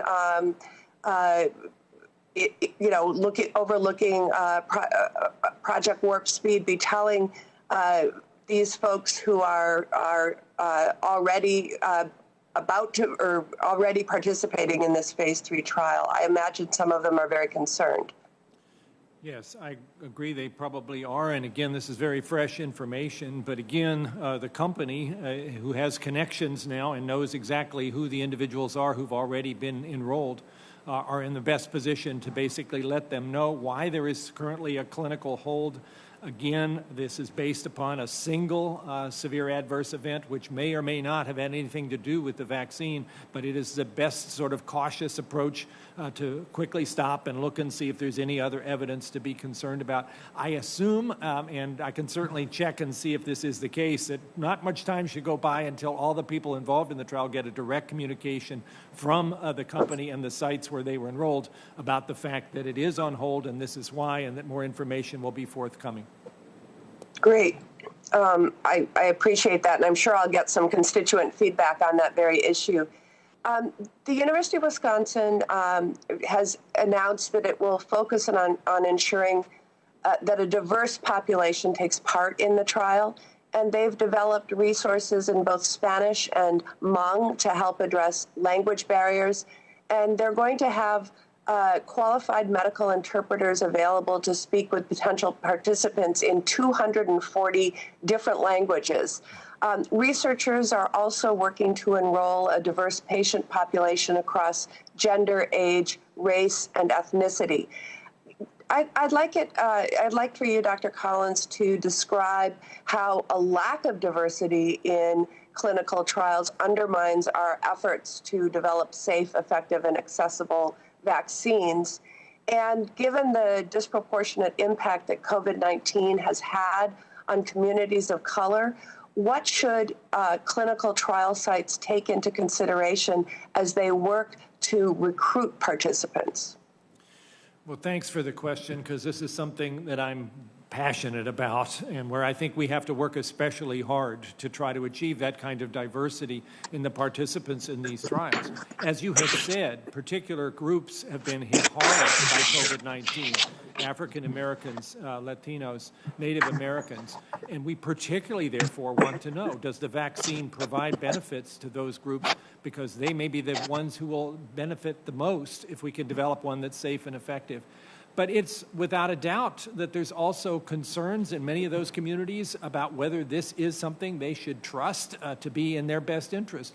There's skepticism, there's distrust. We are at a time of considerable social upheaval, which means that the recruiting efforts have to be done with particular intention to try to do the community outreach and engagement that might just not happen. And I appreciate what you've said is going on in Wisconsin, and my hat is off the way in which you describe the kinds of outreach you're doing to communities, including those who speak other languages. We are trying to do that same sort of thing across other vaccine trials. The NIH has a long history of doing this kind of community engagement for other things, like HIV, for instance. We're tapping into that. Just a couple of days ago, you might now see public service announcements in the areas where vaccine trials are happening. that are particularly reaching out to African Americans to explain why this might be something to look at and think about seriously getting engaged in. And we know that that is a steep hill to climb, but we're trying to climb it. If we don't succeed in having diversity in the participants in these trials, I think that takes scientifically away from the value of what we're trying to learn. And it certainly makes people wonder, or was this really something that I could say is about me and my community? If we weren't involved in the trial, why should we then think about getting engaged when you say you've succeeded? This has to be one of those things that we do all together. Thank you.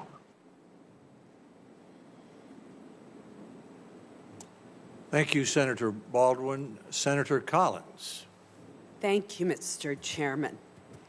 Dr. Adams, in my state, the three groups of people who have been disproportionately affected by COVID-19 have been frontline healthcare workers, Black residents of my state, and nursing home residents. Who is going to make the decision on the allocation of the vaccine once it becomes available? Who will decide who gets the vaccine first? Thank you for that question, Senator. And you hit on some of the key points. Healthcare workers, nursing home workers, and people of color disproportionately hit by this virus. Important for people to know that we aren't just making this decision in a room. We're working with the National Academies of Science, Engineering, and Medicine, with, again, professional organizations and other advisory groups to come up with an answer to this incredibly difficult question about who gets the vaccine first. I can tell you some principles that we agree on. There are no final recommendations yet, but principles are that healthcare workers and frontline workers should be first in line because we know they're most likely to be exposed and most likely to spread. Behind them, it's looking at who is most vulnerable and using a scientifically driven and data-driven process to determine who is most vulnerable and where that vaccine will have the biggest impact. So what the American people need to know is we're thinking about this now. We're working with an array of partners to make sure it makes sense and it is ethically appropriate to distribute vaccines in a way that we ultimately will have the largest impact. Thank you. Dr. Collins, a major healthcare system in the state of Maine has contacted me to express concern about the equipment that they may need to store the vaccine safely. They have already bought additional refrigeration units in order to store the flu vaccine, and they are stocking up on that. But at least some of the vaccine presentations that are under study would require a sub-zero refrigeration. That's expensive, particularly for rural hospitals in a state like Maine that are already struggling financially. If we're going to ensure that there is access to the groups that I mentioned with Dr. Adams, how can we do so? How can we ensure that we're not creating inequities and uneven access unless we're helping with the purchase of those very expensive refrigeration units? It's a great question, Senator, and I think there's an intense effort underway right now to figure out how best to address this, and certainly the Surgeon General and I have been engaged in some of those discussions. This is an Operation Warp Speed component that is being done in a way that's never really been done before, to try to imagine how to do the distribution when we aren't even quite sure yet which vaccines are going to end up being the ones to distribute. You are right that one of the vaccines, the one that's being produced by Pfizer, requires storage at minus 70 degrees Celsius, which is, I think, minus 94 Fahrenheit or some really low number. And that is a challenge for a lot of refrigeration situations. But I think Warp Speed is totally in the space here of trying to figure out with CDC how to make sure that that doesn't become a deterrent to distribution. If that turns out to be the vaccine that Maine needs, then we want to be sure that's the vaccine that Maine can get, and that includes in rural areas, not just in the big cities. So intense attention. I have to say I've been very impressed. General Perna, who is leading this part of the effort for Operation Warp Speed, is a guy who knows how to do supply chain, and that's what we're going to be all about here, and that's being intensively pursued. Thank you both.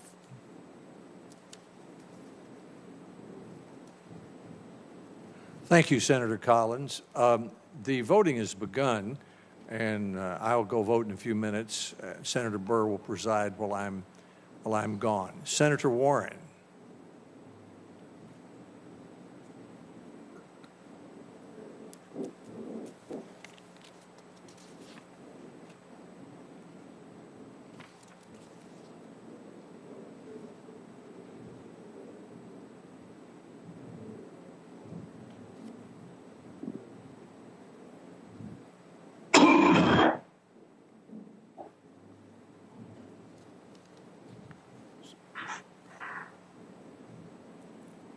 Senator Warren, you're... Thank you. Can you hear me, Mr. Chairman? I can now. Welcome. Okay, good. I couldn't hear you either. Thanks very much. So the coronavirus pandemic has claimed the lives of roughly 190,000 people. Our best hope to stop these deaths is a safe, effective COVID-19 vaccine. So Dr. Adams, let me start with you. Estimates vary, but some epidemiologists believe that at least 70% of the population will need to be immune to COVID-19, ideally through taking the vaccine, in order to provide herd immunity necessary to end this pandemic. Is that correct? Yes, ma'am. The estimates that I've seen from experts range from 60% to 90%, but we certainly need to get over half of the population vaccinated so that we can achieve herd immunity and stop the transmission of this virus. Okay, so as I hear it, kind of our minimum target would be about 70%, give or take. So the question is, can we do that? Now, the last flu season, for which we have complete data, less than half of U.S. adults, only about 45%, got the flu vaccine. Currently, a CBS News poll shows that only 21% of people surveyed would take a coronavirus vaccine as soon as it became available. Convincing enough Americans to take a COVID-19 vaccine is a big job. So let's talk about what makes it harder and what makes it easier. People are more likely to be vaccinated if they trust that federal officials are basing a vaccine decision on science and on data and not on politics or self-interest or conspiracy theories. Unfortunately, President Trump has undermined this trust. He has overruled scientists and pressured the FDA into approving products based on weak evidence. He has spread dangerous misinformation about COVID-19, a practice that other Republicans have parroted. And he has appointed a former drug industry executive with financial ties to the vaccine makers to run the government's vaccine efforts.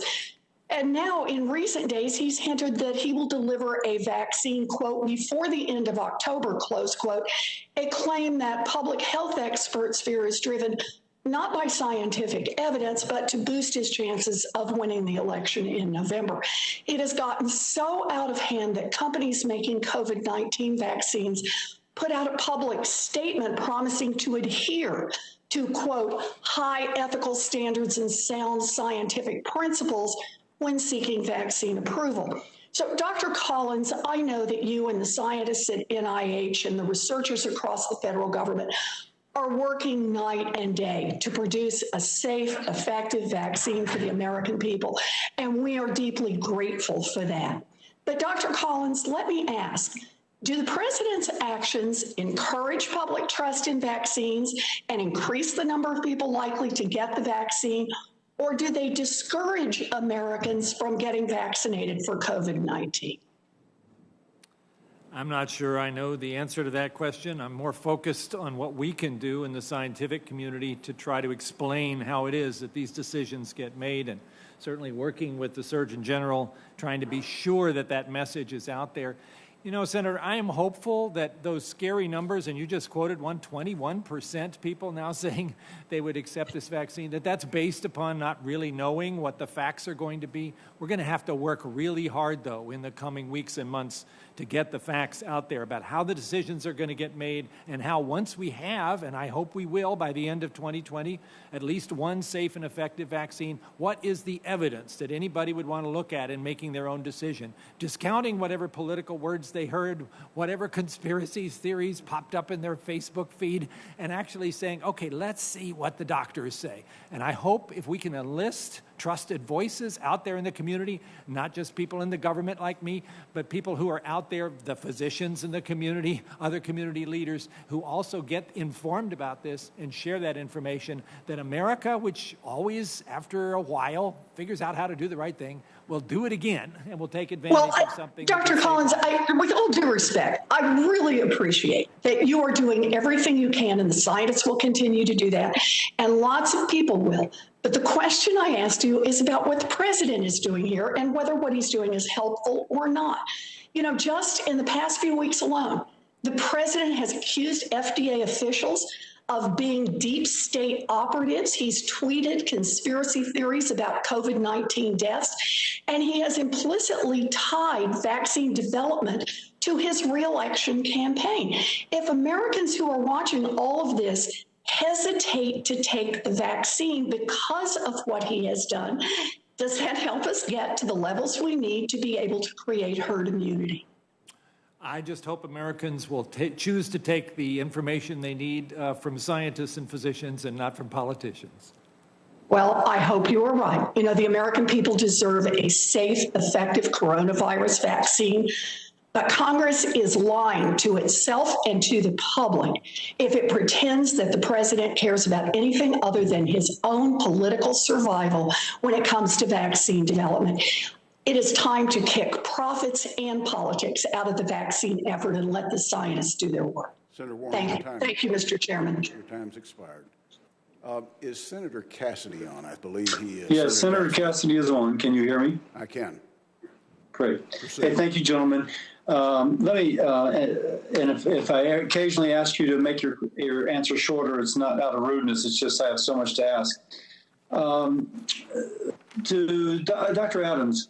Dr. Adams, there's at least one survey, granted a little bit selected out of New York City, suggesting that 20% of Americans have already, at least New Yorkers, had already been exposed. Now, we can argue whether or not they have antibodies that are protective, but since the whole point of immunization is to mimic natural infection, I think it's best to assume that they most likely are. And the case of people being reinfected after initial infection occur, but they occur about as rare as hen's teeth. So it does seem as if we're going to presume vaccines work, we presume that natural infection works.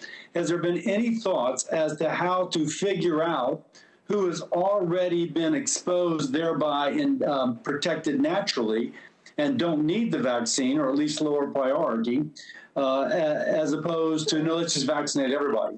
I say this because a high-ranking official of one of the companies producing vaccine called to say that would be very helpful. He knew I was concerned about that. And he said, if we do have a shortage of vaccine and problems in delivering, knowing the 10 to 20 to 30% who've already been exposed in certain areas would winnow down those who need to be vaccinated. What is your reply to all that? Great question, and I'll be brief. We have antigen testing, we have PCR testing, and then we have antibody testing. And antibody testing is how we figure out who has been exposed to the virus. And that's one of the questions that's come up in conversations about who gets vaccinated first. If you are someone who has been proven to have had the coronavirus in the past by antibody testing or by a diagnosis, then that is someone who we would not put necessarily at the front of the line to get vaccinated until we get to the point where we have enough vaccines for everyone. But also important to remember, this virus has fooled us many times, and we still don't know what we don't know in terms of how long immunity will last for someone. I get that, if I may, but of course it's rare that a vaccine is more effective than actual infection in terms of inducing long-term immunity. And so even if it's for the next 3 to 4 months, that would relieve the pressure. Let me return to what Senator Casey asked, because it's related. Senator Casey asked regarding, are we going to continue to use our immunization registries to document who has been vaccinated? The reply was not to reinvent the wheel. But on the other hand, if you're going to know, wait, this person's been previously diagnosed, previously infected, and or has been documented to have antibody, how are we going to store that information and integrate it with the delivery of immunization to those who are frontline? And very quickly, we work with ASTO, the Association of State and Territorial Health Officers, NACHO, the National Association of City and County Health Officers, these institutions that already have these systems in place, and these discussions are occurring right now in anticipation of a vaccine. So let me ask you this, because I spoke to had some indirect conversations with CDC. It's my understanding that for state immunization registries to be able to address this, they would have to get an appropriation from the federal government. They would have to get the vendor who does their software to fix it for them. And that vendor, there's only 4 of them, and there's obviously 60-something states and territories. And so therefore there would be a backlog. Has any effort been made already to adapt these registries to take the information as regards COVID vaccination and or pre-existing COVID immunity? To be brief, I will say that we will have CDC follow up with you, but the answer is yes, these conversations are occurring right now. And the other answer that I have to say as Surgeon General is that public health has been long underfunded, including surveillance and registries. And so we'd be happy to work with you to figure out how to make it. And has it moved beyond the conversations to the actual implementation? For example, have RFPs been let in order for these immunization registries to be upgraded, or is it still in the conversation stage? I'm sorry, I didn't hear the question. Can you repeat that? Is it still in the conversation stage, or have contracts actually been let to upgrade the immunization registries or whatever system we use to document who is immune? Dr. Redfield will be here in 2 weeks, but I will make sure we follow up with you and get you an answer to that question, sir. Sounds great. Dr. Collins, there's been some question as to whether or not monoclonal antibodies will work to prevent infection. Obviously, there's several ways that you could give monoclonal antibody, but one would be to give it to those who are vulnerable.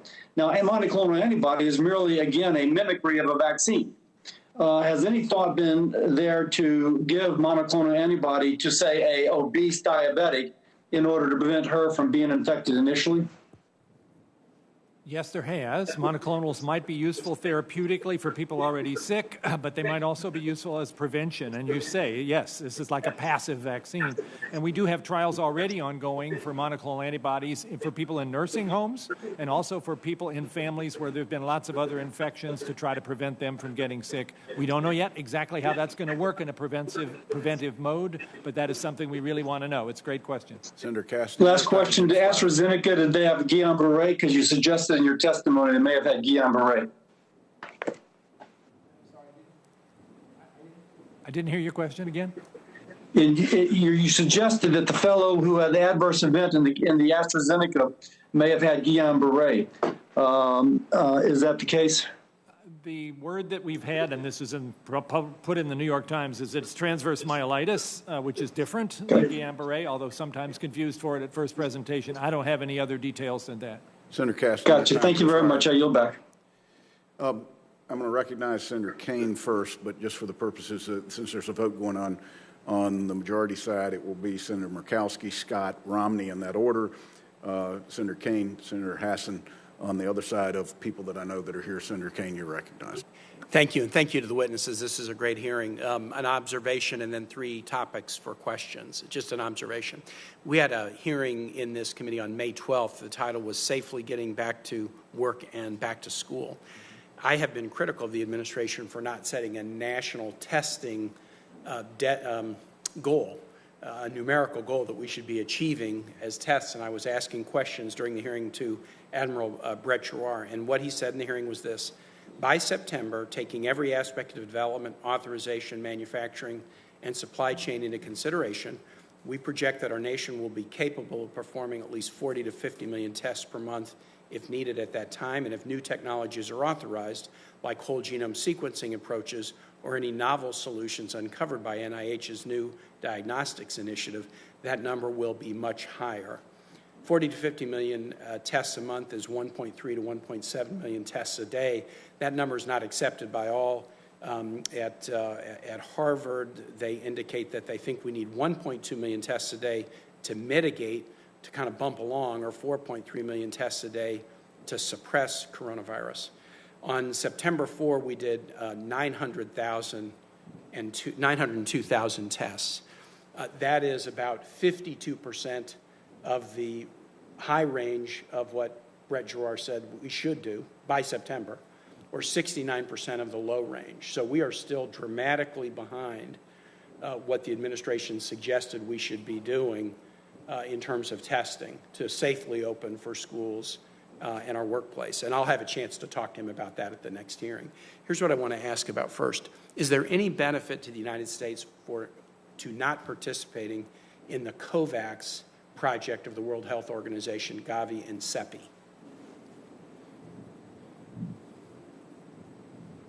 I will say that the United States is engaged on the global stage in trying to see what can be done about COVID-19, and that's, for me personally, a very important priority. We have invested and continue to in Gavi, which is a critical part of how vaccines can get manufactured and distributed. All of our global health experts are deeply engaged in communicating and working with their colleagues in other countries. And I do think you've heard from the administration a clear sense that if we are able, by the end of the next 6 or 9 months, to have hundreds of millions of doses of vaccine, we would want to be sure that those become available to those countries that need them most and may not have their own resources. Dr. Collins, I recognize that we're engaged at the international level, and there's good reasons for it, as you state, and I understand that you appreciate it. I can see no tangible benefit to the United States not participating in COVAX, just as we're looking at multiple vaccines on the theory that competition is good and then there may emerge the contenders that we want to.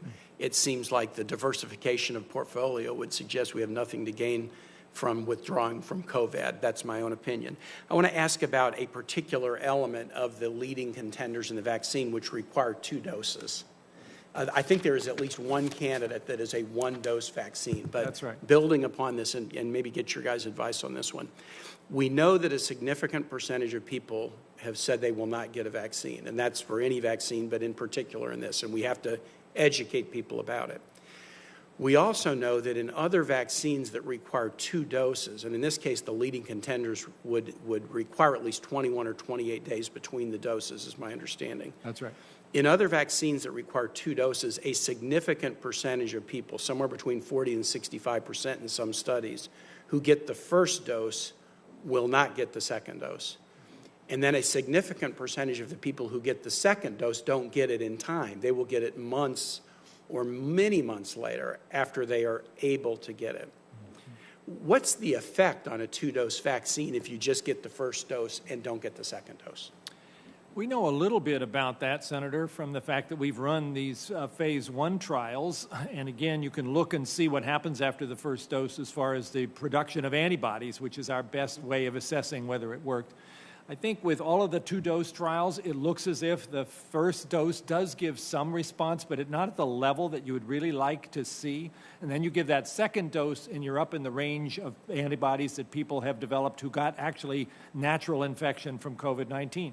Hence, if you want to be as effective as possible, you go to that second dose.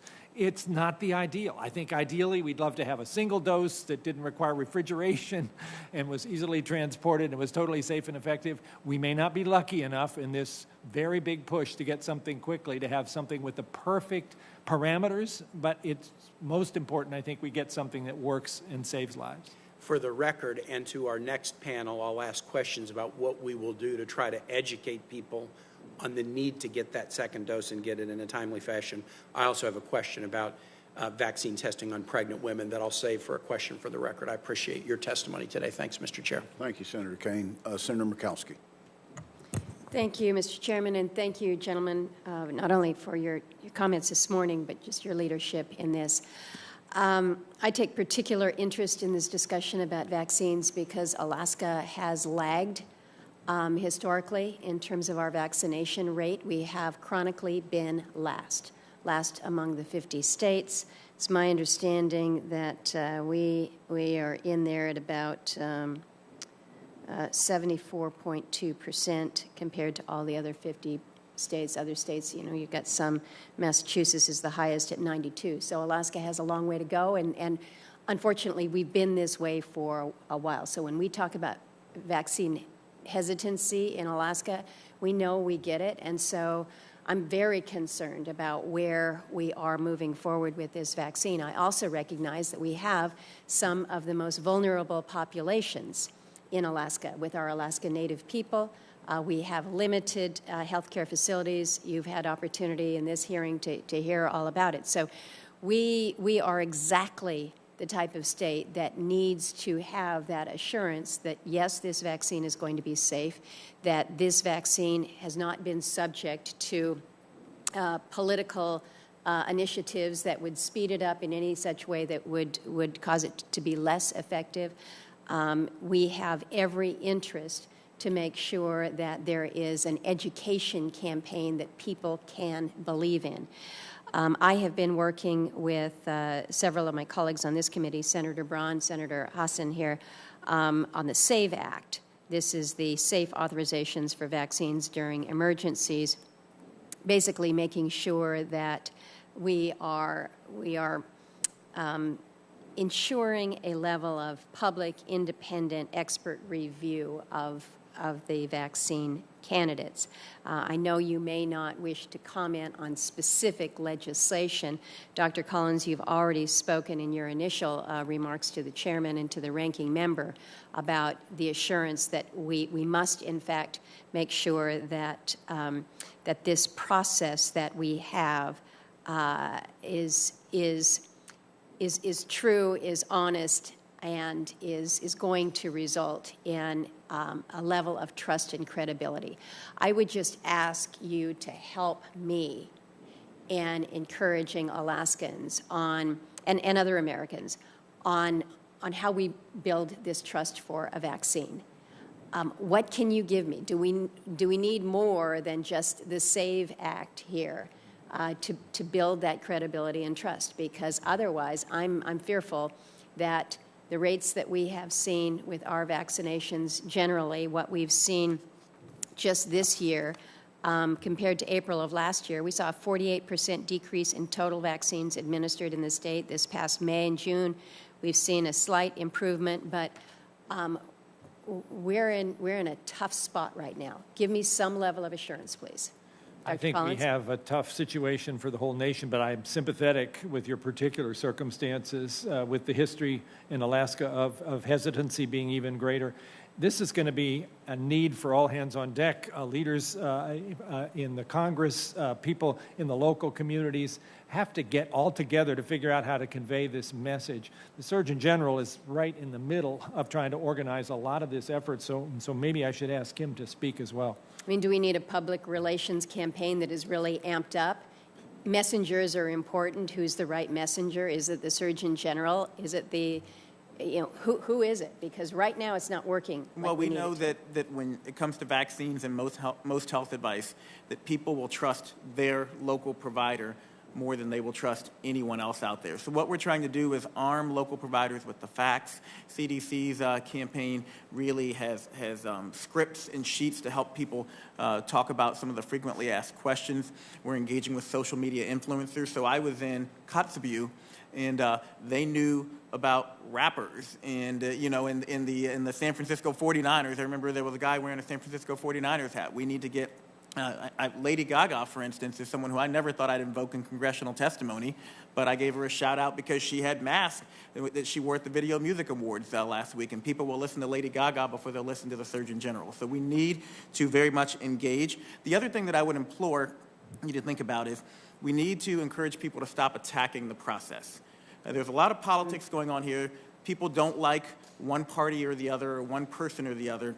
The process is strong, and Dr. Collins and I have been adamant that we want people to understand there are protections built in. The process is strong.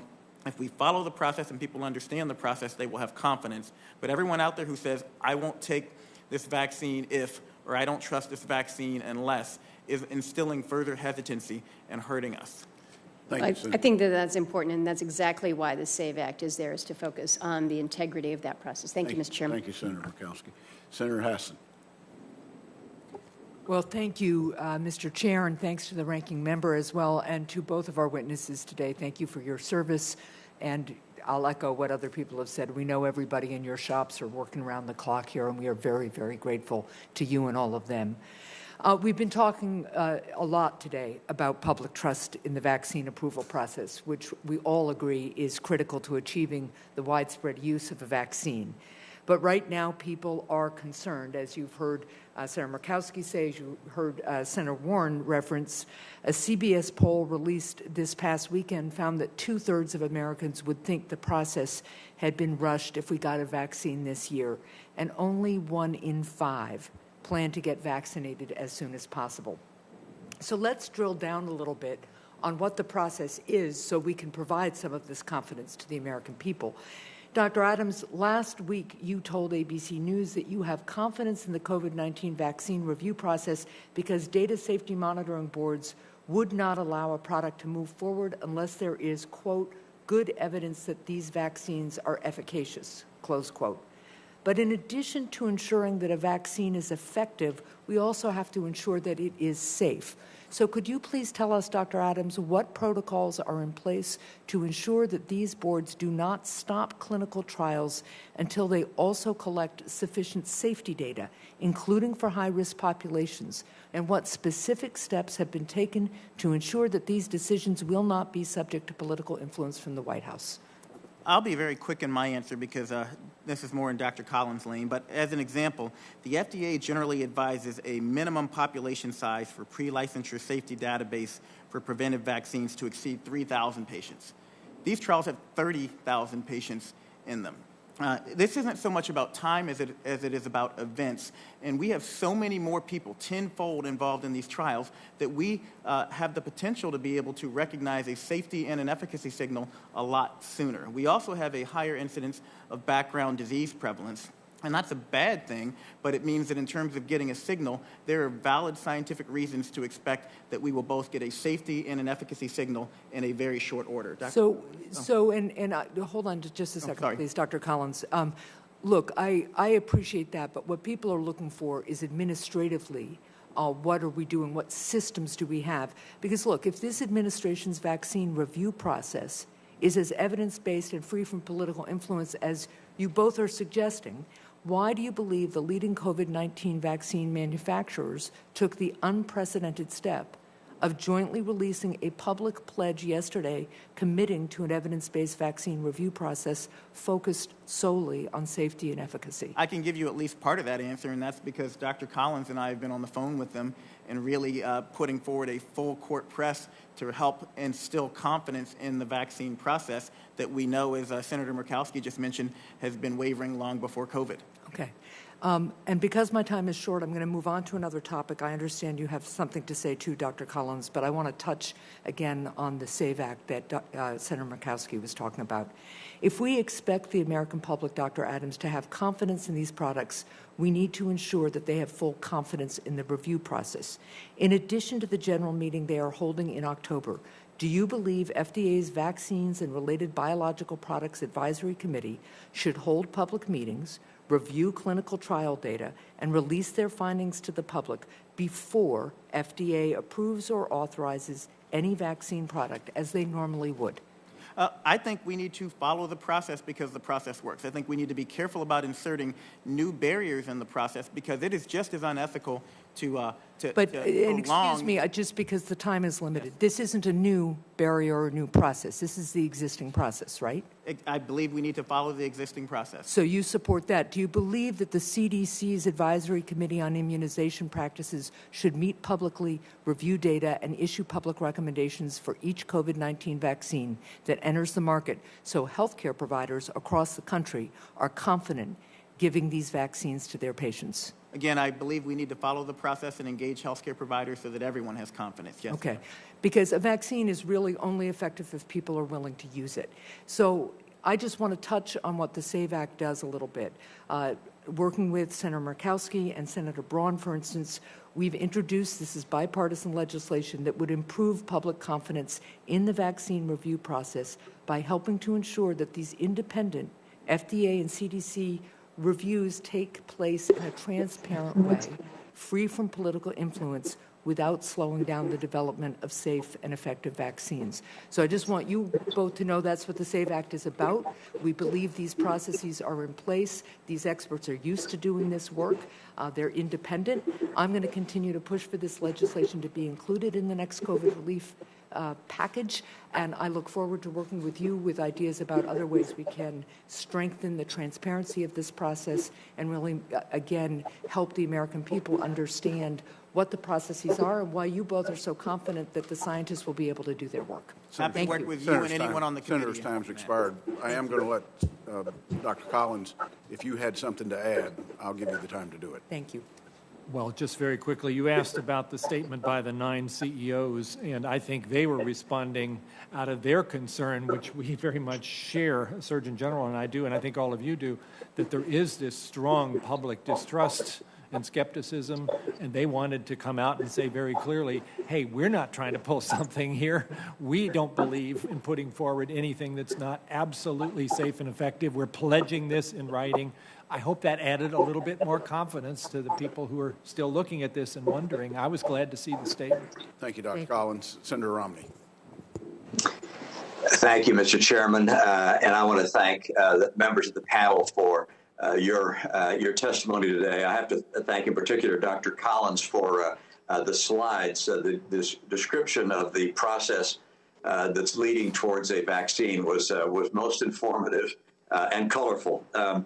I want to pick up on a line of questioning that Senator Murkowski described, and that's with regards to the growing sentiment, I think, across our country of people who are, if you will, anti-vaxxers, people who are avoiding vaccines. And I have been approached during visits to my state by people who have whole books that are written describing why vaccines are bad, why they're made from adulterated sources, and I won't go into all the details, but it's not like just a social media phenomenon. I mean, there are literally books out there that are written to describe why vaccines are bad, and I wonder if it does not make sense for our government to put out a very comprehensive effort to dispel this growing sense of vaccines being bad. And I don't know how you do that, but it would come to mind that you're doing that with regards to tobacco and massive advertising on TV. You could have debates. You could call in these people who write these books and have discussions with them, which are publicized. You could have much more aggressive campaign on social media. I guess the question I'm asking is, should we be doing more than we're doing, and what could we be doing to resolve the debate, the uncertainty that so many Americans have about the wisdom of receiving vaccine? And I'll ask Dr. Collins and the Surgeon General both if you'll respond to that. Well, I'll start, but the Surgeon General will have a lot to say about this. This has been, of course, an issue for our country, not just in this season of COVID-19, but before that, and particularly one has seen the consequences of that with measles, for instance, which in the year 2000, we declared that the U.S. had succeeded effectively in getting rid of measles, and now last year we had more than 1,000 cases. And people have forgotten that kids die of that disease and continue to die in other parts of the world. I think we have benefited from the success of vaccines so that a generation has sort of lost track of the fact that these are preventing diseases that take lives. I just saw an estimate that if you looked at all of the children born in 2009 and you asked what would have happened if none of these vaccines had been available, 42,000 of them would have died. Imagine that, 42,000 kids dying for preventable conditions because vaccines were not available. Well, they're available now, but if they're not getting used, we're facing that same kind of terrible consequence. And it is heartbreaking, and I must say, frustrating, and sometimes even causes you a little bit of anger and frustration that this kind of misinformation is so readily spread by people who have another agenda. And we have a hard road to go to try to counter that when so many people don't see in their own experience the reason why this is such a life-saving activity. But I'm going on a bit. Surgeon General, please say what we should do about it. No, thank you, Senator. And I'll very quickly walk through. The Department of Health and Human Services is using a 3-tiered approach to improve vaccine confidence through research and evaluation, collaboration and partnerships, communication strategies, and knowledge dissemination. I put out an op-ed earlier this year with the Secretary and with CDC Director Redfield.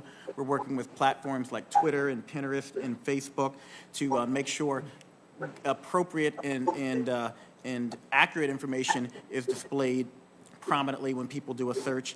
CDC developed Vaccinate with Confidence, a strategic framework to strengthen vaccine confidence. We're working with minority medical schools like Morehouse and beyond. But you mentioned vaccine resistance and the anti-vax community. It's important to understand that 90+% of parents out there are actually doing the right thing, and that when you look at the 10% who aren't, most of those 10% aren't in that anti-vax, or I say vaccine-resistant category. They're in the vaccine-hesitant category, and that's who we need to really work on. And we need to work on educating them and engaging them and being compassionate with them and patient with them to answer their questions. And I went out to Washington when they had the measles outbreak last year, and I found that when they had after-hours conversations with parents, they'd come back 2, 3, sometimes 4 times, but most of those parents, when they got their questions answered, Thank you, got vaccinated. Thank you, General. My time is virtually up. I'll just make one more comment, and that's for Dr. Collins, and that's with regards to the Russian announcement of a vaccine. Clearly, very little data, but are we evaluating the promise of vaccine efforts in other countries, and do they have much prospect for being of value to us? We certainly are, to the extent that the information's being made available, and obviously what you'd like to see is a publication that's been peer-reviewed, and some of that is starting to come now from the vaccines that are being developed in China and Russia. I must say the way in which the Russians rolled this out, declaring victory before they had gone much beyond a phase 1 trial, did not win them a lot of confidence in the scientific community. And so we really have to be insistent that if somebody is going to say this vaccine is safe and effective, that they have lived up to that very high standard. And I think our country establishes those standards, and others generally follow them as well. So yes, we're watching, but some might have said that the effort that Russia had put forward was putting a lot of people at risk, asking them to take a vaccine that hadn't gone through that. Some even called that Russian roulette. Senator Romney, your time's expired. Thank you. Thank you. Senator Smith. Great. Thank you so much, everyone. I want to first thank Dr. Collins and Dr. Adams for your service to our country and for everything that you were doing. I know that everybody on this committee is dedicated and optimistic even about the goal of having a safe and effective vaccine that can be distributed at scale and also can be free for everyone.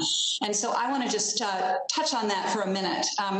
Last month, I introduced my COVID-19 Treatment Act, which would ensure that folks that get their health insurance through Medicaid or CHIP, or people who don't have health insurance at all, would be able to get a free COVID-19 vaccine. And this builds on actions that we've already taken in Congress to make sure that folks that have private insurance or receive their insurance through Medicare have a free vaccine. So, Dr. Collins, I want to drill in on this a little bit with you and just understand a little bit about how we can make sure that this happens and that folks aren't stuck with out-of-pocket costs that they're not expecting if they get their insurance through Medicaid or CHIP or if they're not insured at all. So first, can you just confirm that the federal government will buy this vaccine and also the supplies that are needed to administer the vaccine and make that available to providers at no cost?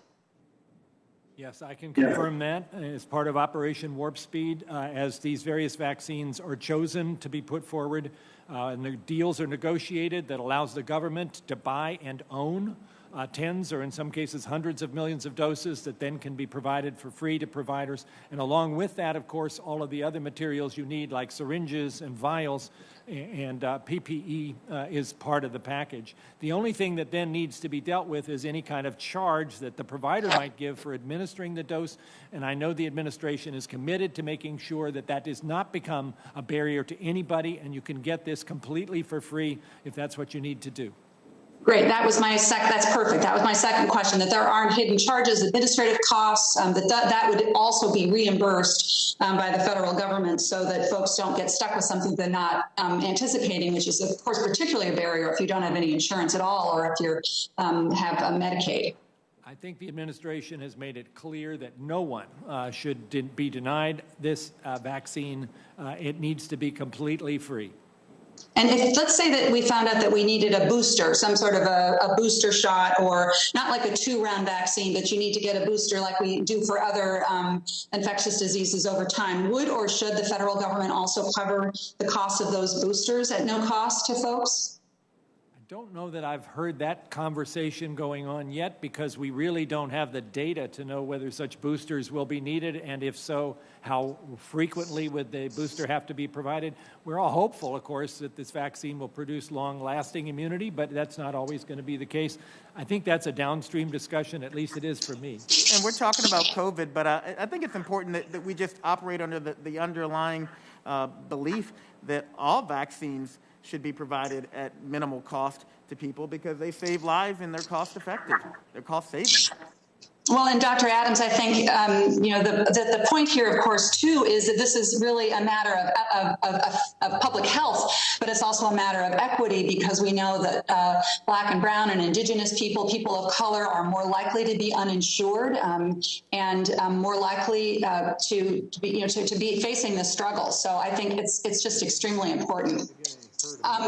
So I'm going to ask all of my colleagues on this committee. I would be so grateful if you would join me on this bill. I think it makes a very important statement, and also makes a very important step towards ensuring that this vaccine, when it is available, and we all are optimistic about that and eager to make sure that it is safe and effective, that vaccine is available to everyone and not just for free of charge. I think I just have a couple more questions. So Dr. Collins, I want to just ask you one question. I think people are so concerned about this and how this process, which we have to trust in, can be trusted.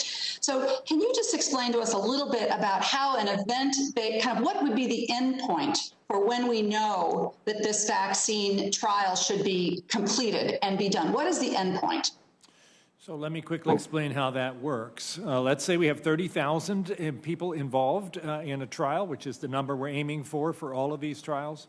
Half of them received the vaccine, half of them received an injection of a placebo. Nobody knows whether they got the vaccine or the placebo.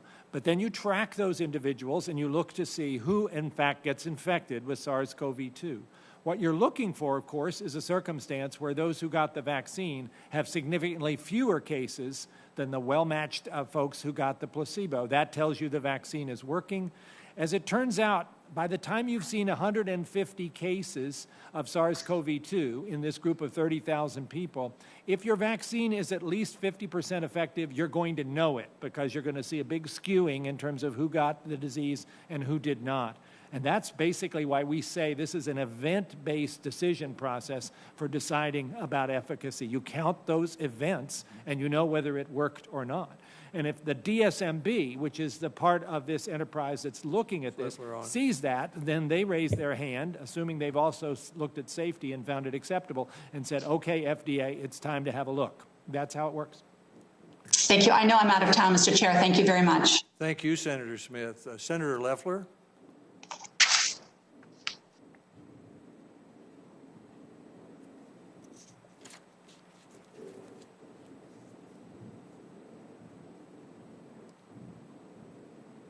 Jones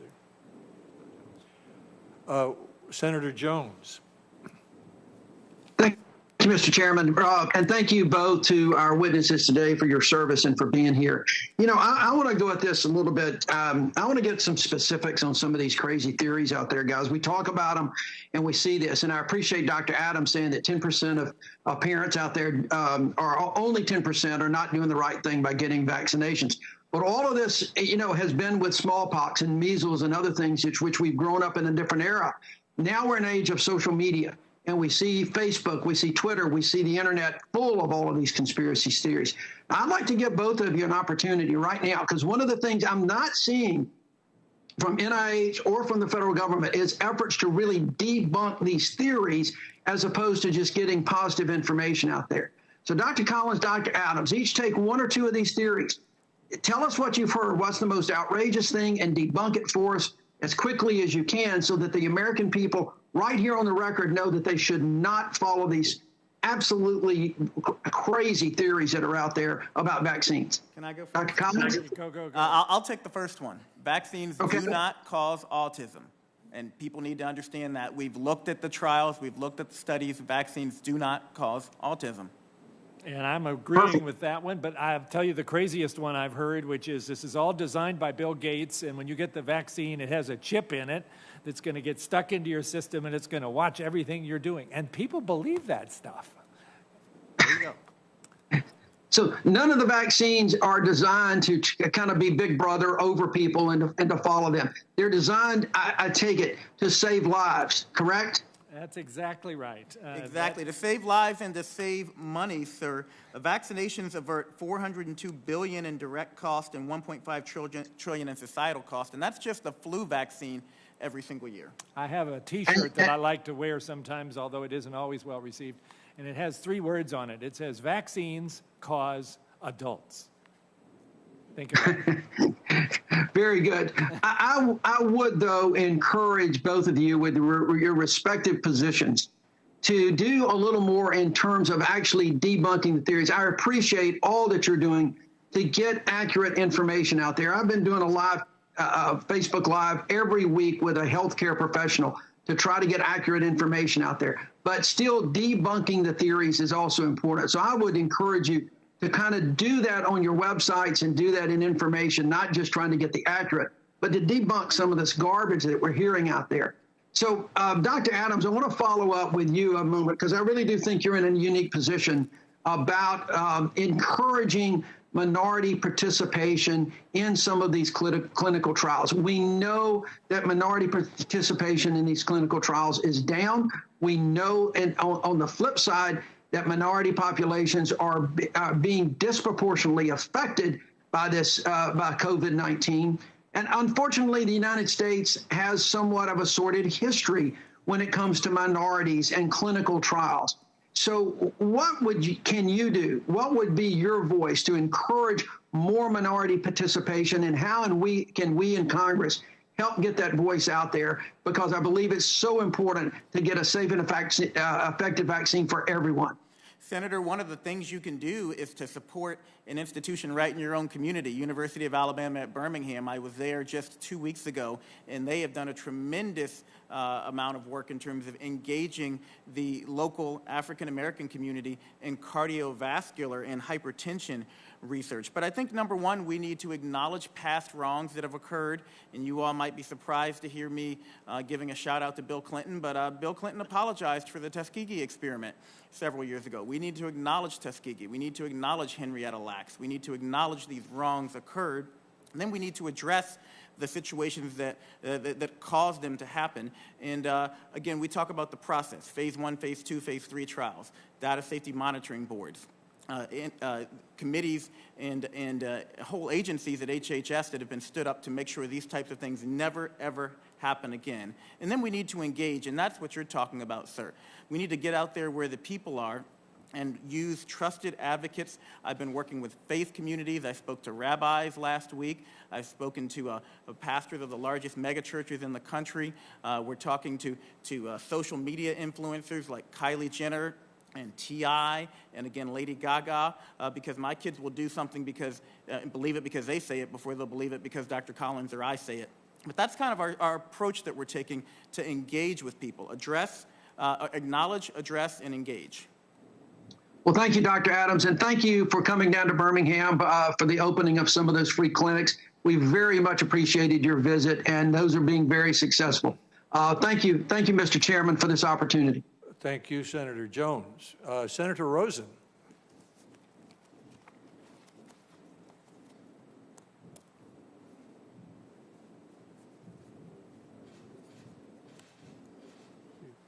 Unmute myself. There we go. Can you hear me? I can. Welcome. Perfect. I was having a little trouble unmuting. Thank you, Mr. Chairman. Thank you for holding this hearing. Thank you for both the doctors for being here today. I really appreciate your work and your testimony. But to begin with, I really want to raise again the importance of ensuring that we have robust longitudinal studies and how the virus impacts a wide range of patients in the short and the long term, including what treatments are most effective. So I've introduced a bipartisan Ensuring Understanding of COVID-19 to Protect Public Health Act to make sure that this critical research happens and that it includes a very diverse set of patients. This bill was included in the House passed HEROES Act And I ask support from my colleagues, and especially on this committee, to ensure it's included in the next COVID package passed by the Senate. That's going to help us determine future cures. But I'd like to move on now to rural access to vaccines and information. And so the CDC has asked the states to draft and be ready to follow vaccine distribution plans in less than 2 months. Our health departments, they're doing the work of heroes, but they're stretched thin, and they still lack the robust federal support they need. Last month, I was on a statewide virtual tour. I heard how the need for basic healthcare services remains a huge issue, particularly in rural towns. In Beatty, Nevada, they still lack access to regular primary health care. Rural access across the country, rural areas are continuing to struggle as a pandemic exacerbates existing problems with access to adequate medical care. So with this in mind, Dr. Collins, what recommendations do you have for making sure that rural areas are not left out of the critical vaccine distribution, both the actual delivery of the vaccines, information about who should receive the vaccines? I have communities that have no hospital, no physician's offices, and no pharmacies, with the closest medical services potentially 100 miles away. So what is a national plan to deploy this vaccine across our states? Mobile clinics, perhaps? Can you tell us what's going to happen, or will we have to figure it out on our own? Well, I'll start, but I'm sure the Surgeon General might want to add something because even more in his domain. But certainly the distribution issues are critically important and are under intense planning processes right now, recognizing that warp speed has not just the role of trying to encourage the clinical trials, but also the manufacturing and then the distribution, everything like the cold chain and how do you actually get these doses to the places where they need to be, recognizing that we're going to need to do this in a priority way so that the most vulnerable people get the doses first. That means thinking about rural communities and all the ways that can happen, but it's going to be working with the states, and CDC is already deeply engaged in that. I think they got a little misunderstood when they said to the states, you know, we need to be ready by November 1st just in case. I think they were trying to say, let's be prepared here and not wait till the last minute. And that is very much the conversation that's going on. But the Surgeon General may want to say a little bit more about rural areas in particular. Well, I'll be very brief. Yes, I want to make sure that Congress is your partner in being sure that we leave no rural communities behind. I'll be very brief. I grew up in a rural community in southern Maryland where the nearest hospital was quite far away, and I ran the State Department of Health in Indiana, which is a mostly rural state, for 3 years. We've utilized the Vaccines for Children's program, VFC. We've utilized the Section 317 immunization program. We have infrastructures in place to get vaccines out to those territories, but you're right. We have to acknowledge that we still have done a poor job of making sure we have equitable distribution of vaccines before there's a COVID vaccine in those communities, and we need to double up on those efforts. We're working with state and local health departments to make sure that occurs, and I stand ready to work with you to make sure people know vaccines are safe and effective and that we're addressing the practical issues: availability, convenience, cost, service quality, and satisfaction, making sure that not just it's there, but that people can get it easily and are happy with the way they received it. And these are all issues that are on my radar and that we're working with local partners to try to figure out before we get a vaccine. Thank you. And I only have a moment left, but I'm going to submit this for the record. But we have seen troubling decline in vaccination rates overall during the pandemic. It was reported that in May this year, vaccinations generally were down by approximately 64%. This is extremely concerning, not just to me, but to everyone across our state, and I'm sure other states have similar statistics. And so, Dr. Collins, how do you think that the current drop in vaccinations, the impact of getting a COVID-19 vaccination out, should we pair up giving existing vaccinations to people along with the COVID-19 vaccination? Would you recommend that, or how do you think that we can bring our general vaccination rate back to where it should be as well? Well, the general vaccination rate is a crisis right now that ought to be attended to right now. There's no reason to have to wait until we see what happens with the current COVID-19 vaccines that are in clinical trials. So all of those folks who might be listening to this who fell behind on childhood immunizations because of concerns about going to the doctor's office, those doctor's offices have figured out how to make themselves about the safest place you can be. It's time to catch up, and I know your physicians will be very willing and interested to help you do so. And then that ought to be happening this fall, as well as everybody getting their flu shot, which is another vaccine whose appropriateness and urgency is going to be even more the case than ever. Thank you. My time's expired, and I really appreciate your service. Thank you, Mr. Chairman.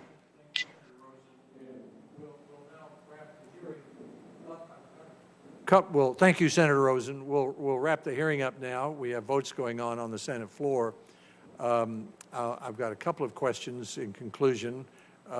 Dr. Collins, there was some talk earlier during the hearing about multiple shots for a vaccine. If I remember right, we already do that, don't we? I mean, some vaccines require more than one shot. So, for instance, the HPV vaccine, which is saving lives from cervical cancer in prodigious numbers, started out as a 3-dose. I think it's looking pretty good that 2 will do, but we're not down to 1 yet. And yet that is clearly something that motivated parents very much want their children to have, as I would think they should. So, yeah, this is not the first time. And I believe I've taken tetanus booster shots. Yes, every 10 years. That's right. So that shouldn't be a problem. A second, Senator Burr made an interesting point, which was that a lot of the statutory authority to do all the extraordinary things that the administration is doing right now is already on the books. In other words, Congress, after the last several pandemics, took a number of steps, giving the Food and Drug Administration more authority, giving the National Institutes of Health additional funding and some more flexibility, moving the stockpile management, creating manufacturing plants that would be ready in case we needed them.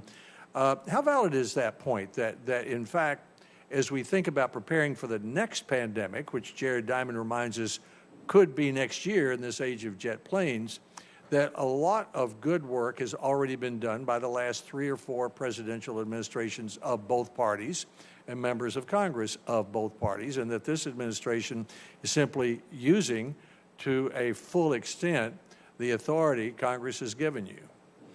I think that's very true. I think it's traditional right now to bemoan that we weren't ready for COVID-19, that we somehow let things lapse.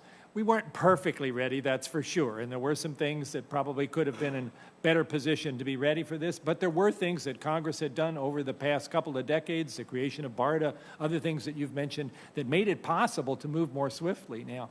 Now we need to learn from this one, and of course, this is the worst pandemic we've had in more than a century, so maybe we'll learn even better this time to be prepared so that as we get through this, and we are going to get through this, and COVID-19 will slip into the rearview mirror, that we don't imagine that we're done with pandemics, because COVID-23 or whatever the next thing might be is out there lurking, and we should learn from these lessons and not do anything other than prepare. Well, one of the lessons, and Senator Frist, Governor Leavitt, a number of others who preceded both of you in your positions have said we go from panic to neglect to panic.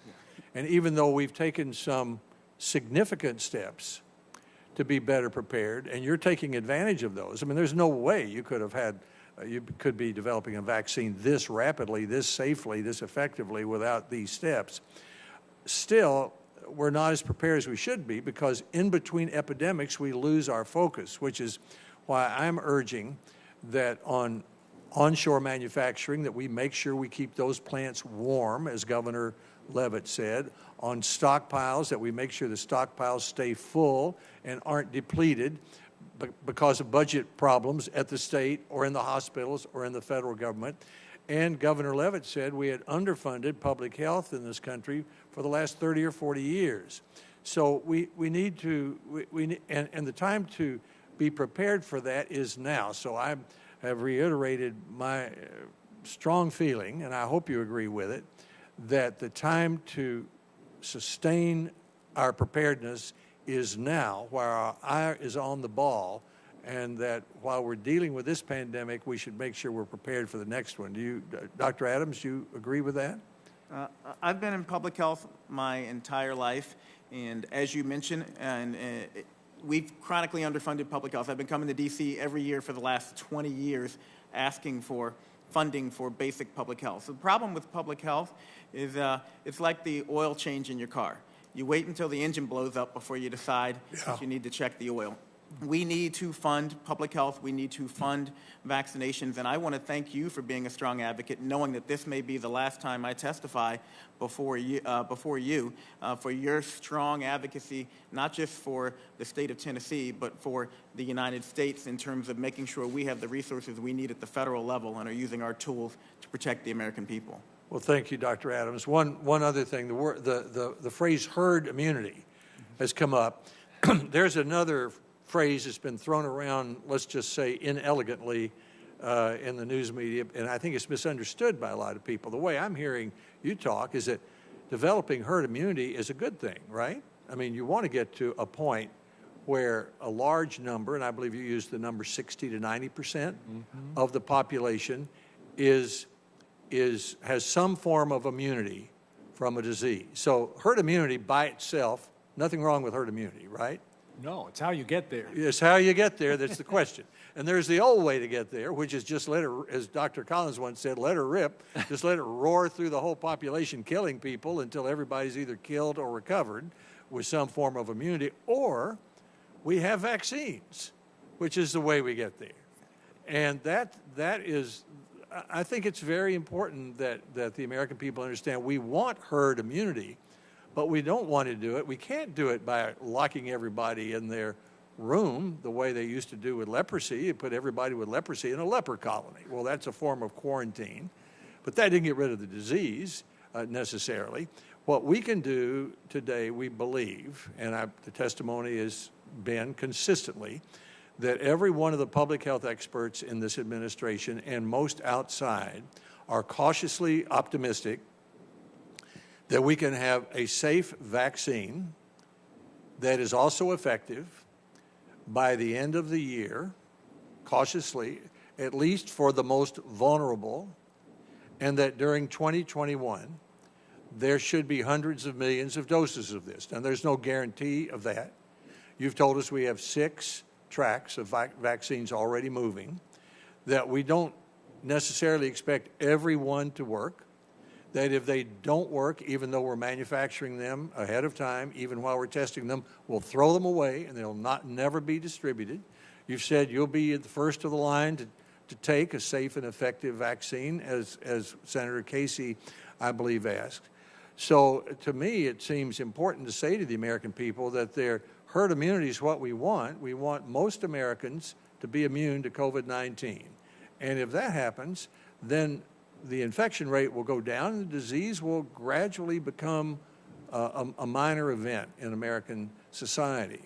But there are only 2 ways to get there, and one is just to let it roar through the population, killing people until we've killed enough and infected, or enough have recovered to have herd immunity, or the much preferable way is the vaccine that has a good prospect of being available by the end of the year. So I thank you and your colleagues for what you've done and are doing. I know how hard you're working. Dr. Collins, I can't let you get away without asking you one last question. Please. You've headed up the so-called Shark Tank, the RADx operation, which we funded.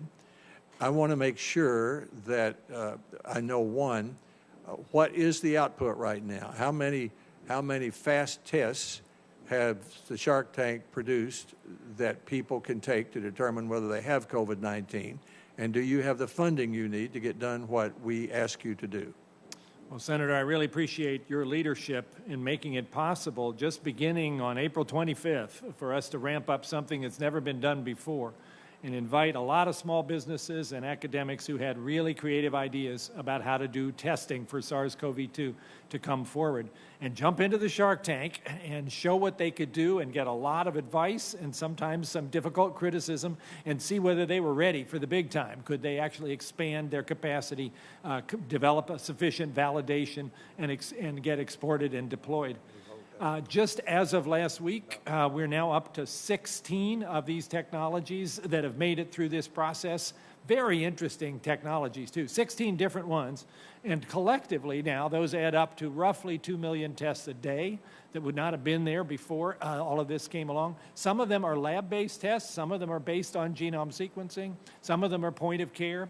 But collectively, they're moving along. And together with what Admiral Gerard has been doing, which is also dramatic in terms of its expansion with things like the Abbott Binax test, I think we are on that pathway towards getting to enough tests that almost anybody would say. And fortunately, I think now increasingly, many of them are point-of-care tests. I'm also glad to say the lab-based tests, which were afflicted by slow turnaround time, have now gotten down to the point where 97% of all the tests are returning a result in 3 days or less, which is where we needed to be and weren't, frankly, a few months ago. So we're in a much better place, and we have to make So sure. you're saying 2 million a day simply from those that have come out of the Shark Tank? That's right. That's 2 million times 30. That's 60 million. That's a lot. A month. Yes, and sir. then you add to that what was already happening. And then what was already happening. And then you add to that the Abbott test, which the Abbott says will produce 40 million tests a month in October.